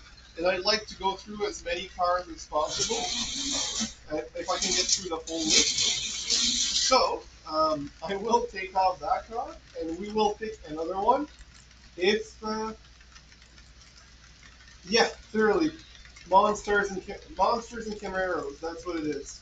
Um, So if one of you guys could, or gals, I mean, Colleen is here, would like to pick another car, I would recommend, for visibility reason, one of the lit cars.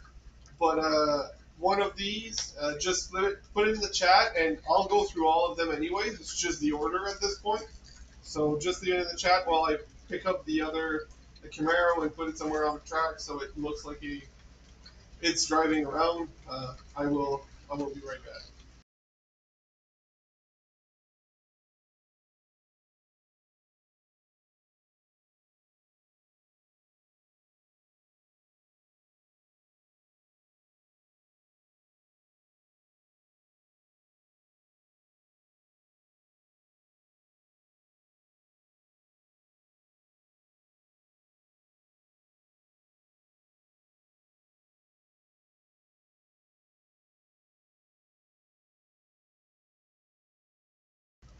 So right now, August, anyone can pick. You can pick again if no one comments. It's first come, first serve.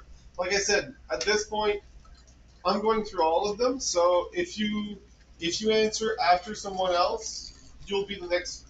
The car will go next. It's that simple, right? So pick if you want to pick another one, you can. If someone else wants to pick something, they can. Just type what you want. You can put it through. You can put it through the color, through the shape, the model, whichever. And if I get multiple answers, all I'll do is drive them one at a time, one after the other. That's all. So if you have another option you'd like to run there, just let me know. I'm open to the idea.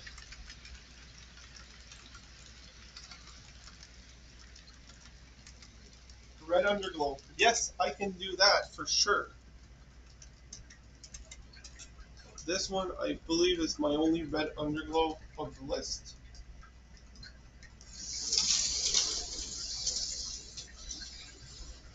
Why is it so slow tonight? It was working fine last week when I tested it. I think the commutators are dirty on that car. I've used it quite a lot, so that's probably it. Yeah, that will need some maintenance. It's easy maintenance. It's just it takes a while, so I'm not going to be able to do it on camera. Let's make sure nothing rubs in it right now. And if nothing rubs, I'll just try to run it as is. But it doesn't seem to rub. I don't see any wires moving, so no. Nope, just dirty commutators in there. That's all it is, unfortunately. So we'll have to see it go much lower and keep it floor. So it goes through. Oh, seems to have picked up. Yep, it did. Maybe it just needed some movement. That's the speed I was expecting. It's actually quite good. Oh, slid out. As I was explaining earlier, unfortunately, well, not unfortunately, I actually prefer it this way.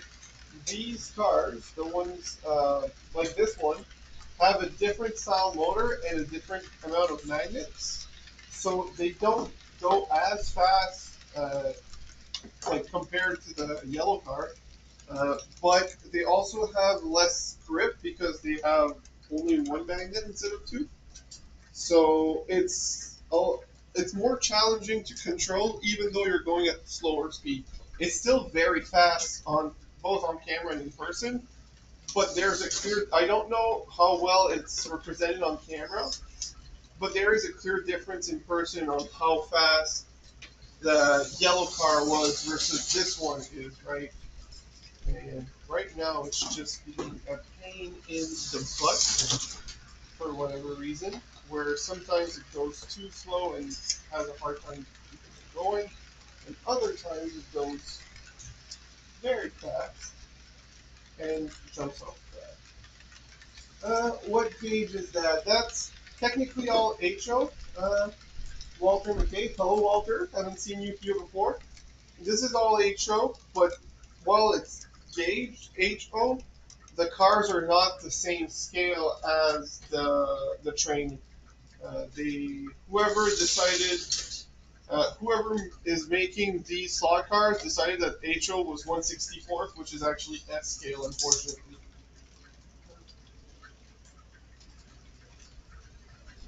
I would disagree on the O is best. Unfortunately, especially with the uh, O gauge that is much tighter, they had to do stuff with the trucks and the front of the engine that I do not like. Um, the three rails I can live with, especially because it enables the reverse loop without complicated wiring. But I'm really not a fan of how the front of the engine and the back of the engine has to turn because of the trucks, um, because of its too tight of a corner.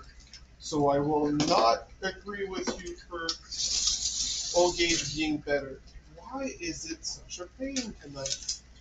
This car is one of my most reliable usually, and it's not a good example of that right now. Well, I guess it's gonna live there for the rest of the night. Unfortunately, August, I am sorry. Your two picks were not lucky tonight, and usually these two cars that you pick are really reliable. So it's purely a bad luck that you've had. Um, it's it's not you, and it's not that I don't like the cars. I really do like those two cars. It's just tonight they both decided not to um, to operate properly.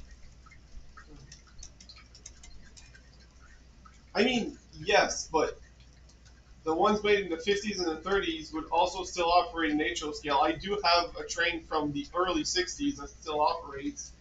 It's They were making models in most scales back then. O gauge was one of the first ones. There's a reason Lionel is known for its early beginning, right? It's and the old ones are not as well. They may have lasted longer. They're not necessarily as nice as the newer stuff, right? So it's a collector's thing, but it's not necessarily better because of that. I don't know. I'm not arguing with you tonight, or ever. We all have our preferences, but there's no, how do I say this? It's only a matter of opinion to say that it's better or not. There's no concrete evidence or predefined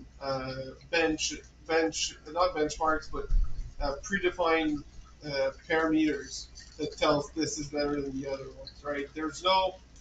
Uh, there's no really arguments. It's purely opinion based, and I'm not getting into opinion based, but yeah, for opinions, those tight curves at this big of a train that doesn't work for me. That makes no sense, and it makes no sense to have O scale two rail. Those look incredible. The curves take so much space. I don't have that space, so that's where it ends. So August, do you want to? They say third time's the charm. Um, so do you want to pick a third car for a for a try tonight? Since the two previous one unfortunately went south. I feel so bad for you. Uh, you picked two great cars too. It's not even bad cars, and it just decided not to. On three sides, not get bad. No, I'm not operating by that rule. Well, I am, but not for this. You're not the problem right now. The cars are. So I can't hold that against you. Um,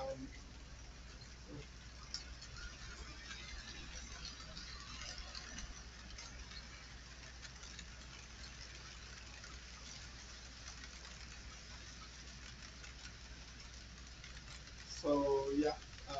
So sorry, I was reading Walter's comment. I mean, I'm a diesel guy, first of all. Um, for repair, diesel HOs are pretty straightforward. Most of them are very, very simple. The blue car with the monster wing. Another one that's supposed to be very reliable. So let's see how that works. I mean, for repairs, yeah. Okay, for repairs, steam engine, the bigger the better. I can't I can't disagree with you on that one. That is just a fact. Bigger the better for repairs, especially steam. And sound, the bigger the better for the speaker. So I can't disagree with you on that one either. Right? These two, no problem. But it needs wide curve, regardless which one you want.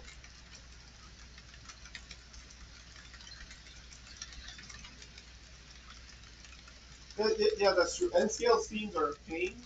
I have N scale as well, and you can't see it right now.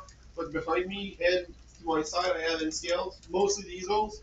Uh, they work great. They look great. N scales, they have less detail than any, even though they're pretty detailed nowadays.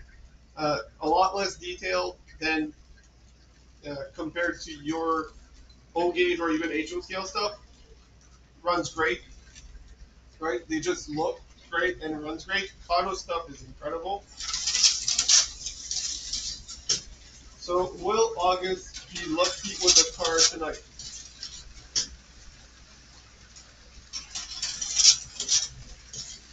Hey, it's made more laps in a row than the two other cars combined. So I think we're good. It's making a weird plastic rubbing sound in one specific corner, but that's because of the track, not because of the car. So I think you finally got lucky. I am I am so glad, August. And personally, those blue LEDs for underglow, I don't know how well you see it on camera, but they look like UV blue, which just looks really good. And it really tries and adds to the car without being overbearing. Like it's not too bright. It's just there for looks. So you can barely see it on my camera, unfortunately. But yeah, I'll actually show you what I mean here, so you guys can see the car very well here. As you can see, it there's oh, it went off track again. Driver issue. That I'm glad you found it. I'll be on my. You can leave comments or anything, or just talk to me directly. I'm very open to chatting with people on here. Yeah, there's definitely room for discussion. I'm and also about other stuff that's not which scale is best, right? Don't get me wrong. There's plenty of discussions to have about model trains that are uh, positive about most of the things. I think the first agreement we had was because you model more speed and I model more. Um, oh, crash again. Uh, Again, not your fault and not the car's fault. Just to make it clear. Um, all right. Uh, because you model more steam stuff and me more diesel stuff. I think that was the first big disagreement here. Uh, Something that we both overlooked. But I'm glad you found the channel. I do live streams every Monday, and I try to upload videos every week. So far, it's been mostly YouTube Shorts and less actual videos. That's just me being a bad YouTuber. Um, there's no other ways to put that. And just making sure that the sounds aren't anything wrong with the car, but no, I'm confirming it's just the track itself. Um, but yeah, I'm glad you found the channel. Subscribe and keep me posted, comments, whatever. We'll get in contact for sure. I would love to have more discussion with you. And I think that every scale has a lot of perks and a lot of downsides. I do think also space makes a big difference. I just got my first home, and I used to be in small apartments. O gauge and G gauge is incredibly difficult in a very small place. So that that makes a big difference on what you can do. There's no ways around it, right? When space is limited, the smaller scales like HO and even N, even the smaller the better, um, is what you're looking for. So my first layout I had was a 2 by 4, 2 feet by 4 feet layout on top of my underwear drawer in my room, right? But it worked because I could do it, and that's what I could do. That layout is long gone now, but it was nice, and I quite enjoyed it. So,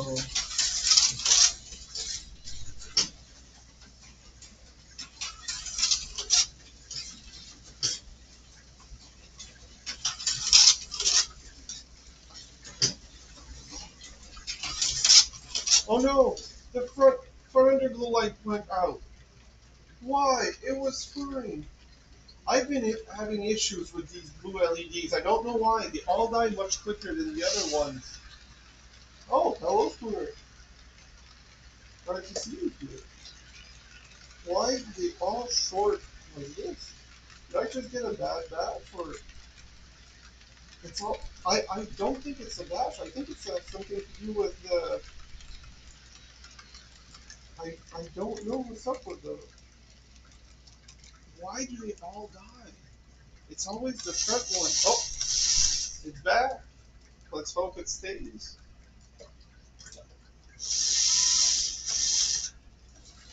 Yep, it's already gone.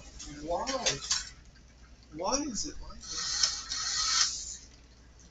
What's wrong with these lights? Why do they do that?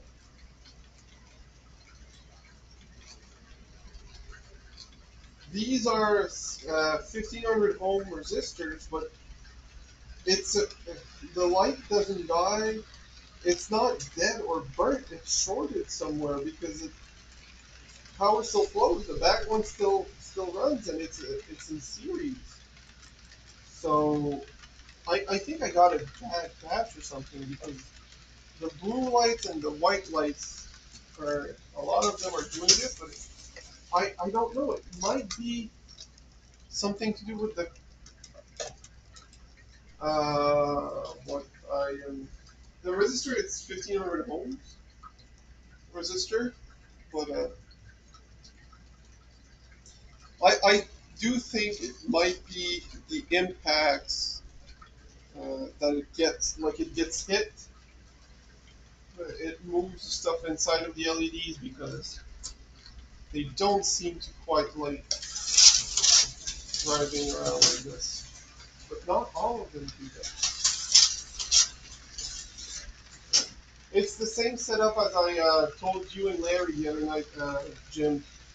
Uh, that's the exact setup, and some cars they've been working for literally over a year now, and some other cars they just don't last, and it's the exact same setup on all of them. So I don't understand what's happening. And no, August, you are not to blame. Again, third car, the car works great, and the LED went out during the stream. So there's that. I'm sorry. I'm so sorry. You have such bad luck with these things. Well, now that's the car's contacts. All right, so this car's gonna stop for tonight. Unfortunately, we will put one that has been very reliable and has a different light setup than the other ones because this body could take it. This one has headlights instead. I had to drill out in the chassis, but it worked great, and the shape of the headlight from factory actually matched the shape of the LED bulb. So there's that. I need to look into why all my new LEDs are dying, though. That makes no sense to me. Something wrong with it. For a while, it was the white LEDs that were all dying, and then they stopped doing it, and now it's the blue one. I don't know.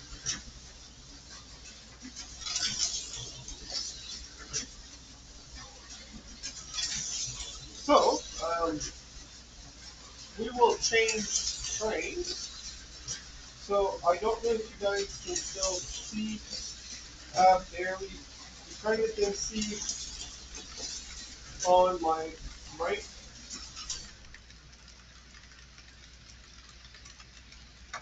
on that side, there's the engine right there. Uh, on that list, if you can, not a list, but on display, you have a GP40 CN, a GP40 BNSF, a GP9M BN, and a GP9M BNSF, CN, sorry, and then a VIA Rail passenger F40, and a CP Rail E8. If someone would pick one of these, doesn't matter which one, I will run that as an X-ray. Yeah, I know. The impacts could be a contributing factor. There's no physical hit on it or marks of wear, but I don't know. I know for a fact that the chassis works fine. There's no heat going to it or anything. Uh, it's weird. It's just weird. And like I said, they don't burn. They short. If they would burn, they everything would stop working. But no, it's just one of them, and it's in series, so it's not. I don't know. I'm not an expert, so I'll leave that to the experts. I'll just keep buying LEDs and just replacing them until I get bored and tired of it. It's that simple. Oh yes, yes, sorry on this. I am taking local requests. That's actually what I'm gonna do next. So anything you can see on display to my right of the screen, which is nope, that's my left. But my right of the screen, um, on the table there. Anything on that that's on its side there, pick one, and I'll solve the string for it.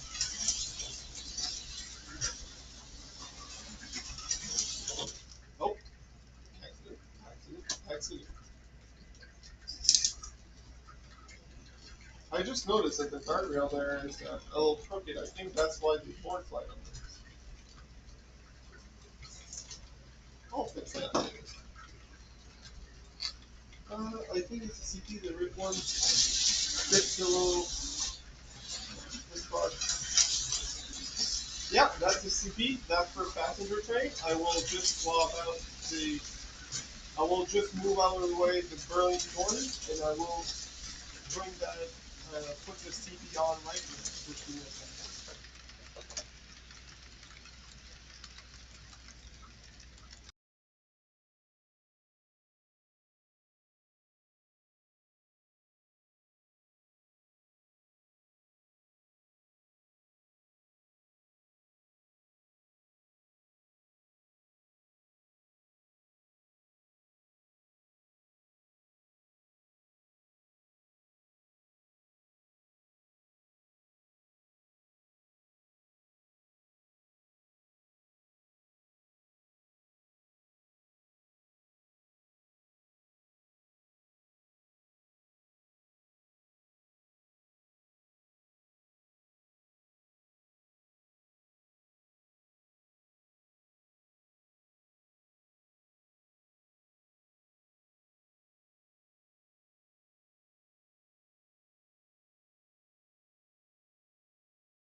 All right. I hope that's the engine you were talking about, August. Uh, if not, I'm sorry. Oh, wrong train.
Nice. All right. Let's see if now it operates. Yes, it does.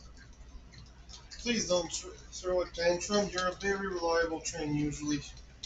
It's not because August requested you that you need to be unreliable. He's been nothing but nice to me. So please be nice to him.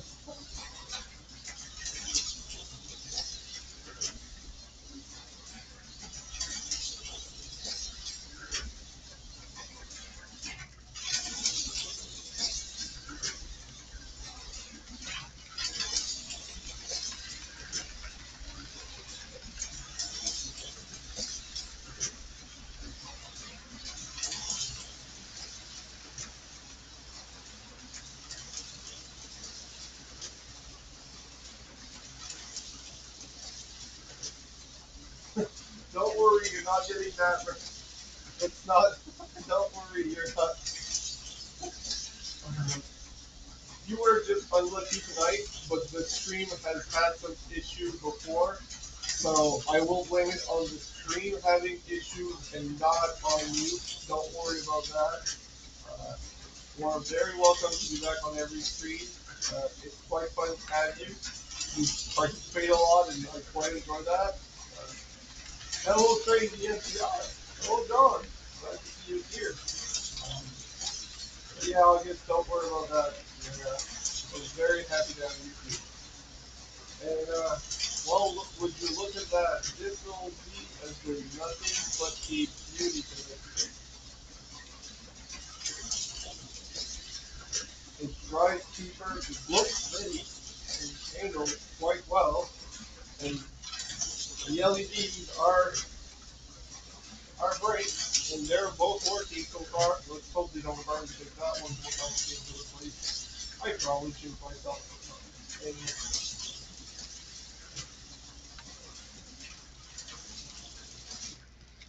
so if you notice that sometimes it flashes when it gets in the right before the straight right here. Um, I'll be right back to you, John. The reason for that is I tried to do a divot so it would actually curve like bank slightly for the curve. Unfortunately, that did not work as well as intended, so I will be just keeping it flat. Um, to get back to you, John, um, this is a very simple analog setup. There's an 18-volt rail in that goes into the track. I'll wait till the train passes so I can point with my finger so easier. Yes, they are. I really like these. Technically, the front end is missing the white line, but I'm okay with it. So right here, there's a power in where my finger is. I don't know if you see it well. This has 18 volts in, but only one side of the rail goes directly to the track. The other one goes to the controllers, where I do have one in my hand right here. This limits the amount of power that goes into the track itself, um, making it a, how do I say this, giving it the adding resistance to the circuit so that the cars go at the required speed according to the how much I press my button, basically. That's how the voltage varies and control the car. And there's two tracks and there's two controllers. It's just as you might have not seen it earlier, but as others have seen, I'm not the greatest driver. So if one car is difficult for me, I am not driving two cars at a time. Power the inner track. Do you mean which track do you mean there? Change the track it goes on the slot car. I would need to move the car that are on the other track, but that's doable. Is that what you mean? Hello, Brazil. Glad to see you here. What do you mean by power the inner track? And why is it struggling right now? I'll give it a little bit more speed.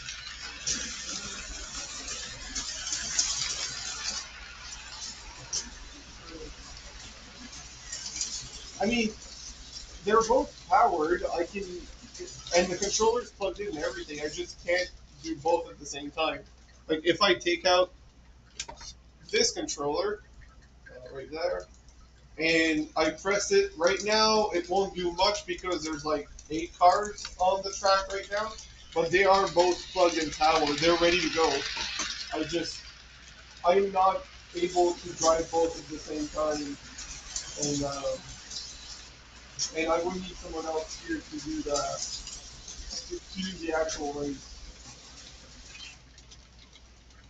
But it is ready to go to do so. When I do end up when I do have friends over, they come down the basement and race with me, so that's quite fun. So it's 10:37. I wanted to end at 11. I will change the car that's currently on track, even though this car ran great. I will keep it close so that if the other ones give me issue, I can go back to that one because I don't want to finish on a bad note. Actually, I'm going to use the Supra first because that one usually is that the Skyline is good. The Supra can be finicky.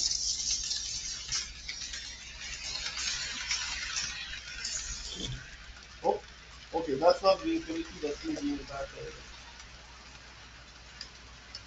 I'll be right back. I'll just go grab the car and fix the guardrail.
I've just done a day.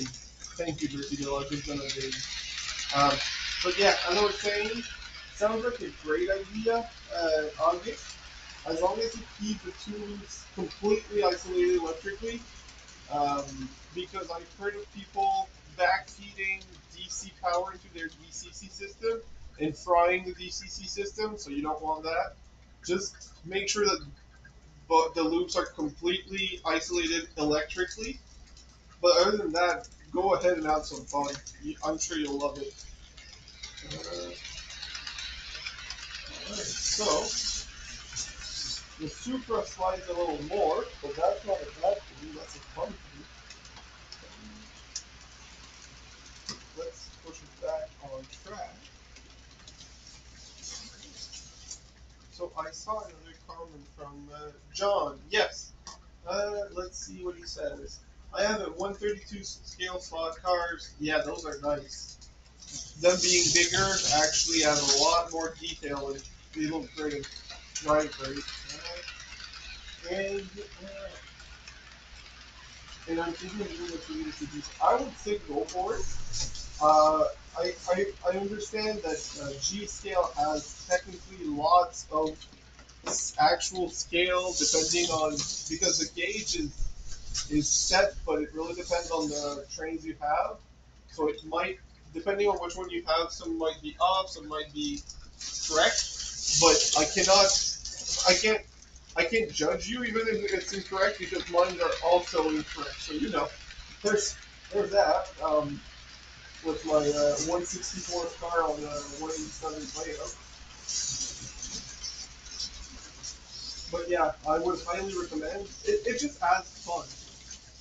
I have one. Yeah, well, they are more fun. Well, more. They are very fun. The 1-to-1 scale. The problem is they cost a lot more to maintain, and having a collection of 1-to-1 scale cars is quite a bit more expensive than a collection of slot cars. You know, just just just a small difference of a couple $1,000s. $1,000.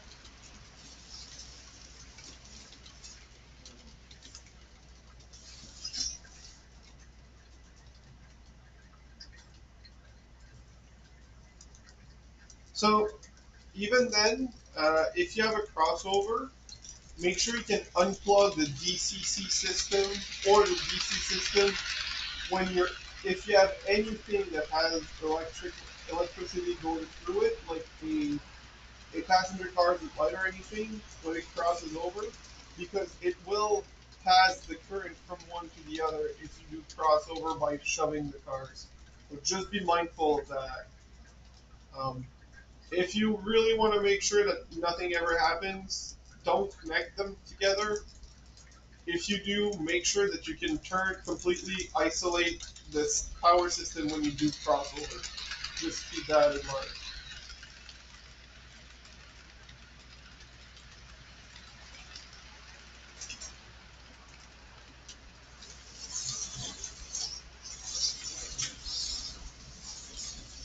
I think I spoke about it. I talked about it last time or another time, but I did look into having my own passenger cars for a while. Like just one passenger car, not even a rolling one, just one in my yard. And the cars alone were very expensive. So I decided to go against it. Not that I don't want any, but I don't have that kind of money. So that'll be if that'll be my 1 million subscriber idea. It's gonna be a video of me buying a full size passenger car. If I ever get to 1 million subscribers, I'll buy a passenger car. That'll be the day. That would be that would be very much a good video. I'll make that as a goal. I'll make that as a goal. Actually, guys and gals, if I get to 1 million subscribers, I'll buy my own passenger car and I'll go all out. I'm transferring my model train setup in my passenger car. That would be so. I would get uh, a park car, a like the if I could get a specific one, a model, one exactly like the tail car on my current my current CP rail car. These don't end cars. Having a bar, a second floor, and a nice curved window like this would be perfect. Jersey Bill, I'm taking you on that offer. If I'll help you live up to 100 years old if you can. But yeah, if I get to 1 million subscriber, I'm buying a passenger cars and I'm moving all of my train setup in it. That'll be the goal. Let's see if we can make that happen. I wonder if I'll actually post this like everywhere. Let's see if YouTube's algorithm, because YouTube seems to love crazy projects. let's see if I mean 27 years is not that long if you put it in perspective. I'm okay with waiting 27 years if it means I get a train car. So I don't have any issue with that. But yeah, I'll put that everywhere on YouTube, saying that my goal is 1 million for 1 million subscribers to buy a train car and move my train setup in there. If if if it happens, I'm making it happen. That's simple. I mean, why not, right? There's so many YouTubers of all time uh, with oh,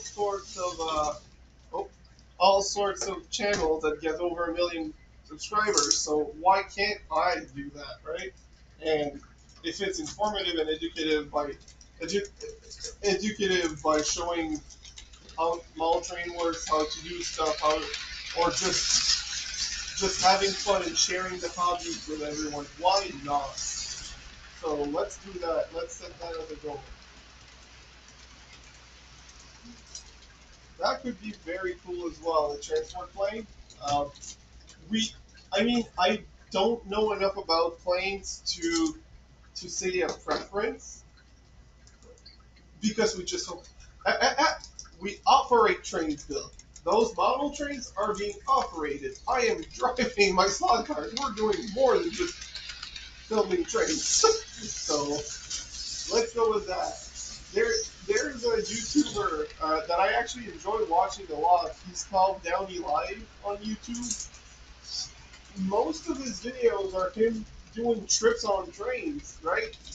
He just films trains, but from inside, and he has millions of subscribers, and they're clearly very engaged with him. And don't get me wrong, he's working hard on his videos, like a lot of editing. He now has a team behind him. He's doing lots of trips, lots of planning, lots of everything. Like I said, a lot of work. But why not? Right? We can all dream big. If I can get myself a passenger train, you bet you I will. And if the goal is to get to get 1 million subscriber, I'll go for it. Fuel value train. You could easily have a comfortable G scale layout in a cargo configured unit. Yeah, yes I could, but I want my dome top. I mean, if I'm going to dream big, I'm gonna go ahead and dream for the exact car that I've always loved, which is those stainless steel dome cars. So that's what I'm getting. 1 million subscriber, I'm getting a dome car for my personal car, and if we get to 5 million, I'm getting a full train to myself, and we're doing a model train shop that will travel and do expos across North America with it. Let's go for the big dream. Why not, right? Let's write those down. It's recorded, so you guys know now.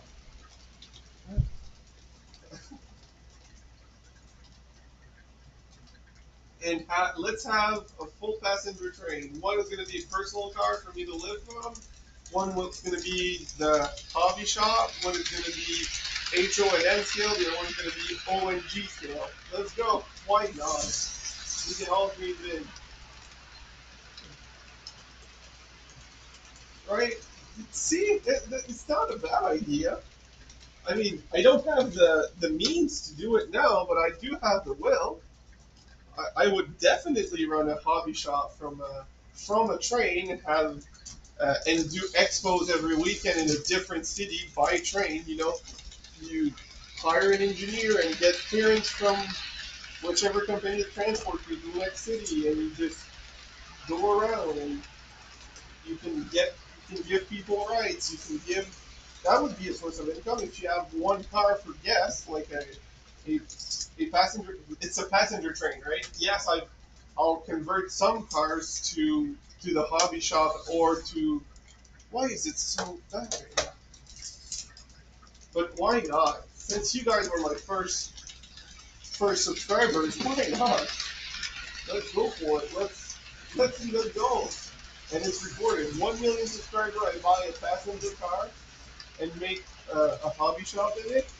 And no, first million is buy the car and have my layouts in it. 5 millions, it's a full train, a full passenger train where with multiple layouts, a shop, and some roomettes to rent for travel, and we'll make that happen. Why not? I'm very happy to dream big, and I'm all about this idea. Those are childhood dreams. Let's face it. Like, who wouldn't want this? What's the engine gonna be? Well, I don't think that even at 5 millions, I would have the budget to have my own engineering team. And when I say engineering team, I mean the engine, the engineer, the conductor, also the inspection and everything. And so it would probably just be pulled by a freight train or something like just be hooked up uh, behind an existing train, whichever owns the railroad I'm going on for the trip. That's going to be happening. But yeah, well, why not, right? Dreams are made to be. I mean, we all work towards our dreams, but we're allowed to dream, right? There's always something bigger out there that we can try to work towards and dream about it while we work towards. So why not? Yeah, tiny dreams and tiny dreams. But yeah, so but if I had to pick an engine, I would pick an E8 because they've always been my all-time favorite. But those are in museums at best, right? They're no longer. If I had to choose a current engine,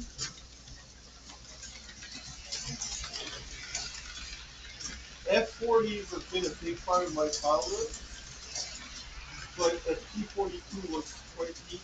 The new Siemens Charger for VRLs are quite gorgeous as well. Hard to choose. Hard to choose. Hmm. I mean, you know what? I'll let the engineer choose as long as it works for me. All right? They're not. They're not the. I would be the owner of the passenger trains, not the whole railroad. I mean, why not?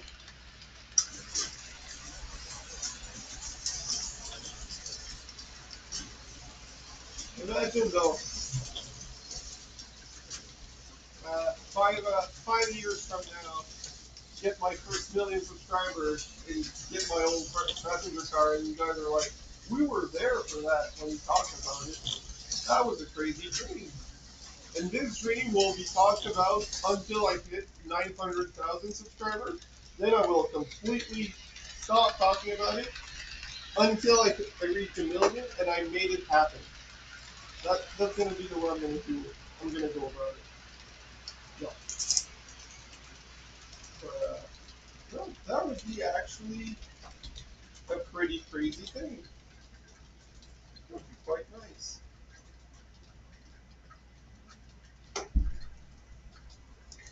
Is it good? Yeah, if Spooner's my engineer, which engine do you want? As long as it can pull a two-passenger car, like it can work. I mean, I think we all would, but yeah, that would be crazy in a good way.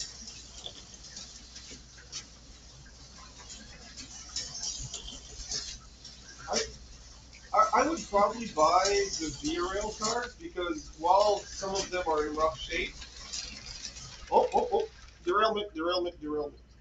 Some of them are in rough shape. They've been mostly very well maintained, and I mean they look great, but they're starting uh, to be obsolete. So and VRL is looking into buying new ones and probably scrapping those. So if I could save a few of them for the channel and for history preservation, that would be to go for me and sell tickets now. Yeah, no. Some people have done that and they've been called scammers because it doesn't happen right away. So, you know, I'll uh, I'll stick to just ask for subscribers. It's gonna be much easier. And when I'll get the stuff, I'll sell the tickets. But keep in mind, guys, the train that we operate is at 5 million, not 1 million. 1 million is one car for the layout, and that car is probably not going to move. When we get later, it could be moved, like maintained and moved across North America to go do some visits and some expos. But before it's a full train, it will need to take time, right? Let's get to 1 million and get a train car, a passenger car, preferably a Bud steel, stainless steel, and then go from there. We'll see what happens then. But yeah, 1 million a car, 5 million a full passenger train. With yeah, just put my channel in your bio as a link and say get to 5 million, this man up to 5 million subscriber, so we can have the North American model train tour on by rail. Um, but yeah, Cooter, as you said, which engine would you like to drive?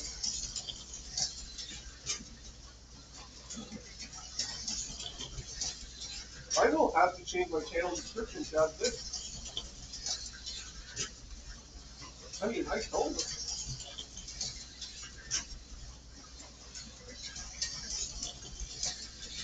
In the modern, well, not so modern, but quite modern diesel that are still up and running, I do really enjoy the SD40-2s. SD60s are quite good looking. And I don't think CP still has any of their SD90s. Those are beautiful beasts. Because, see, there's so many engines out there that we all love and dream of, but not all of them are still have any example left on the market, right? So, well, on the market on that exists, a lot of them have been completely scrapped, and there's no reminiscence. I mean, let's think of the turbo train. That was an incredible piece of technology at the time. There's not a single one left. Only models, right? It came around and vanished just as quickly. So the choices are limited because I do love an EA, right? But there's only a few museums right now, and they're not all ready to run.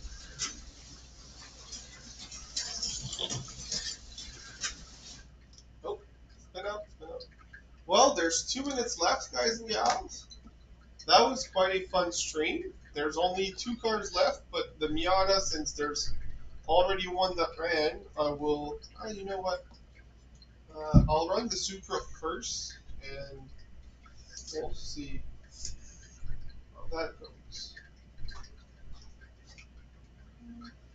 I'll just bring the Skyline here. And wait. Oh, right. It derailed when I stopped the train, but still need a train.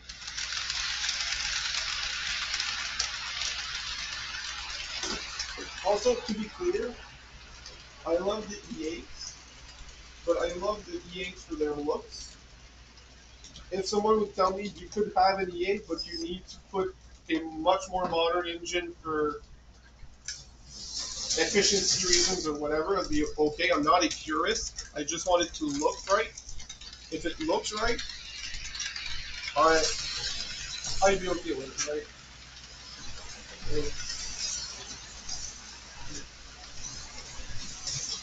This Supra is incredibly fast.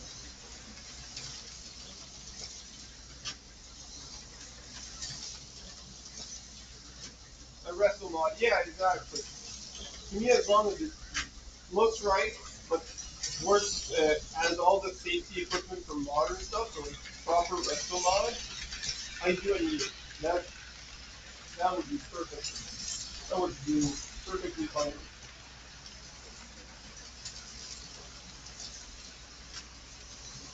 See, that kind of question of which engine would you choose, I've been asked that question multiple times about my model train. If you had to keep only one, which one would you choose? And I never have an answer, right? There's so many good ones that I really like, and I don't want to get rid of any of them. And if I really had to choose, there's some I would very, it would be very hard, but I wouldn't let go.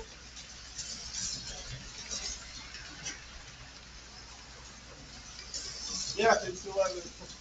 Thank you, Raven. Oh my god, I'm tired.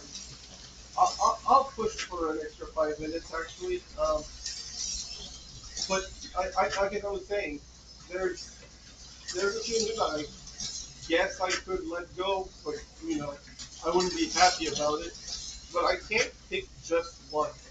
It just doesn't work.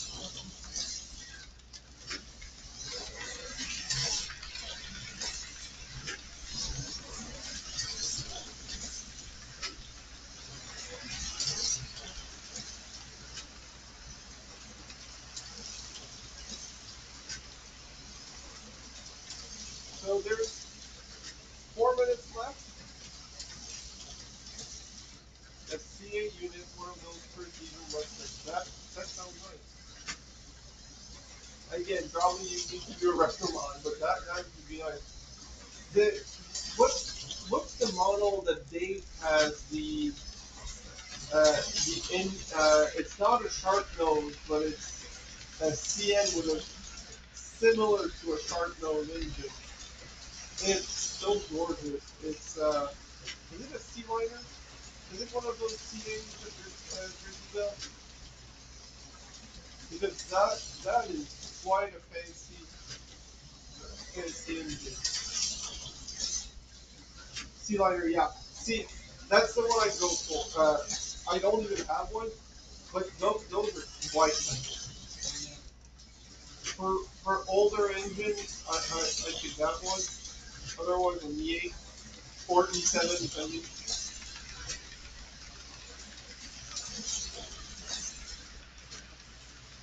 I did not, Jeff. I'm sorry. I didn't go on your channel yet.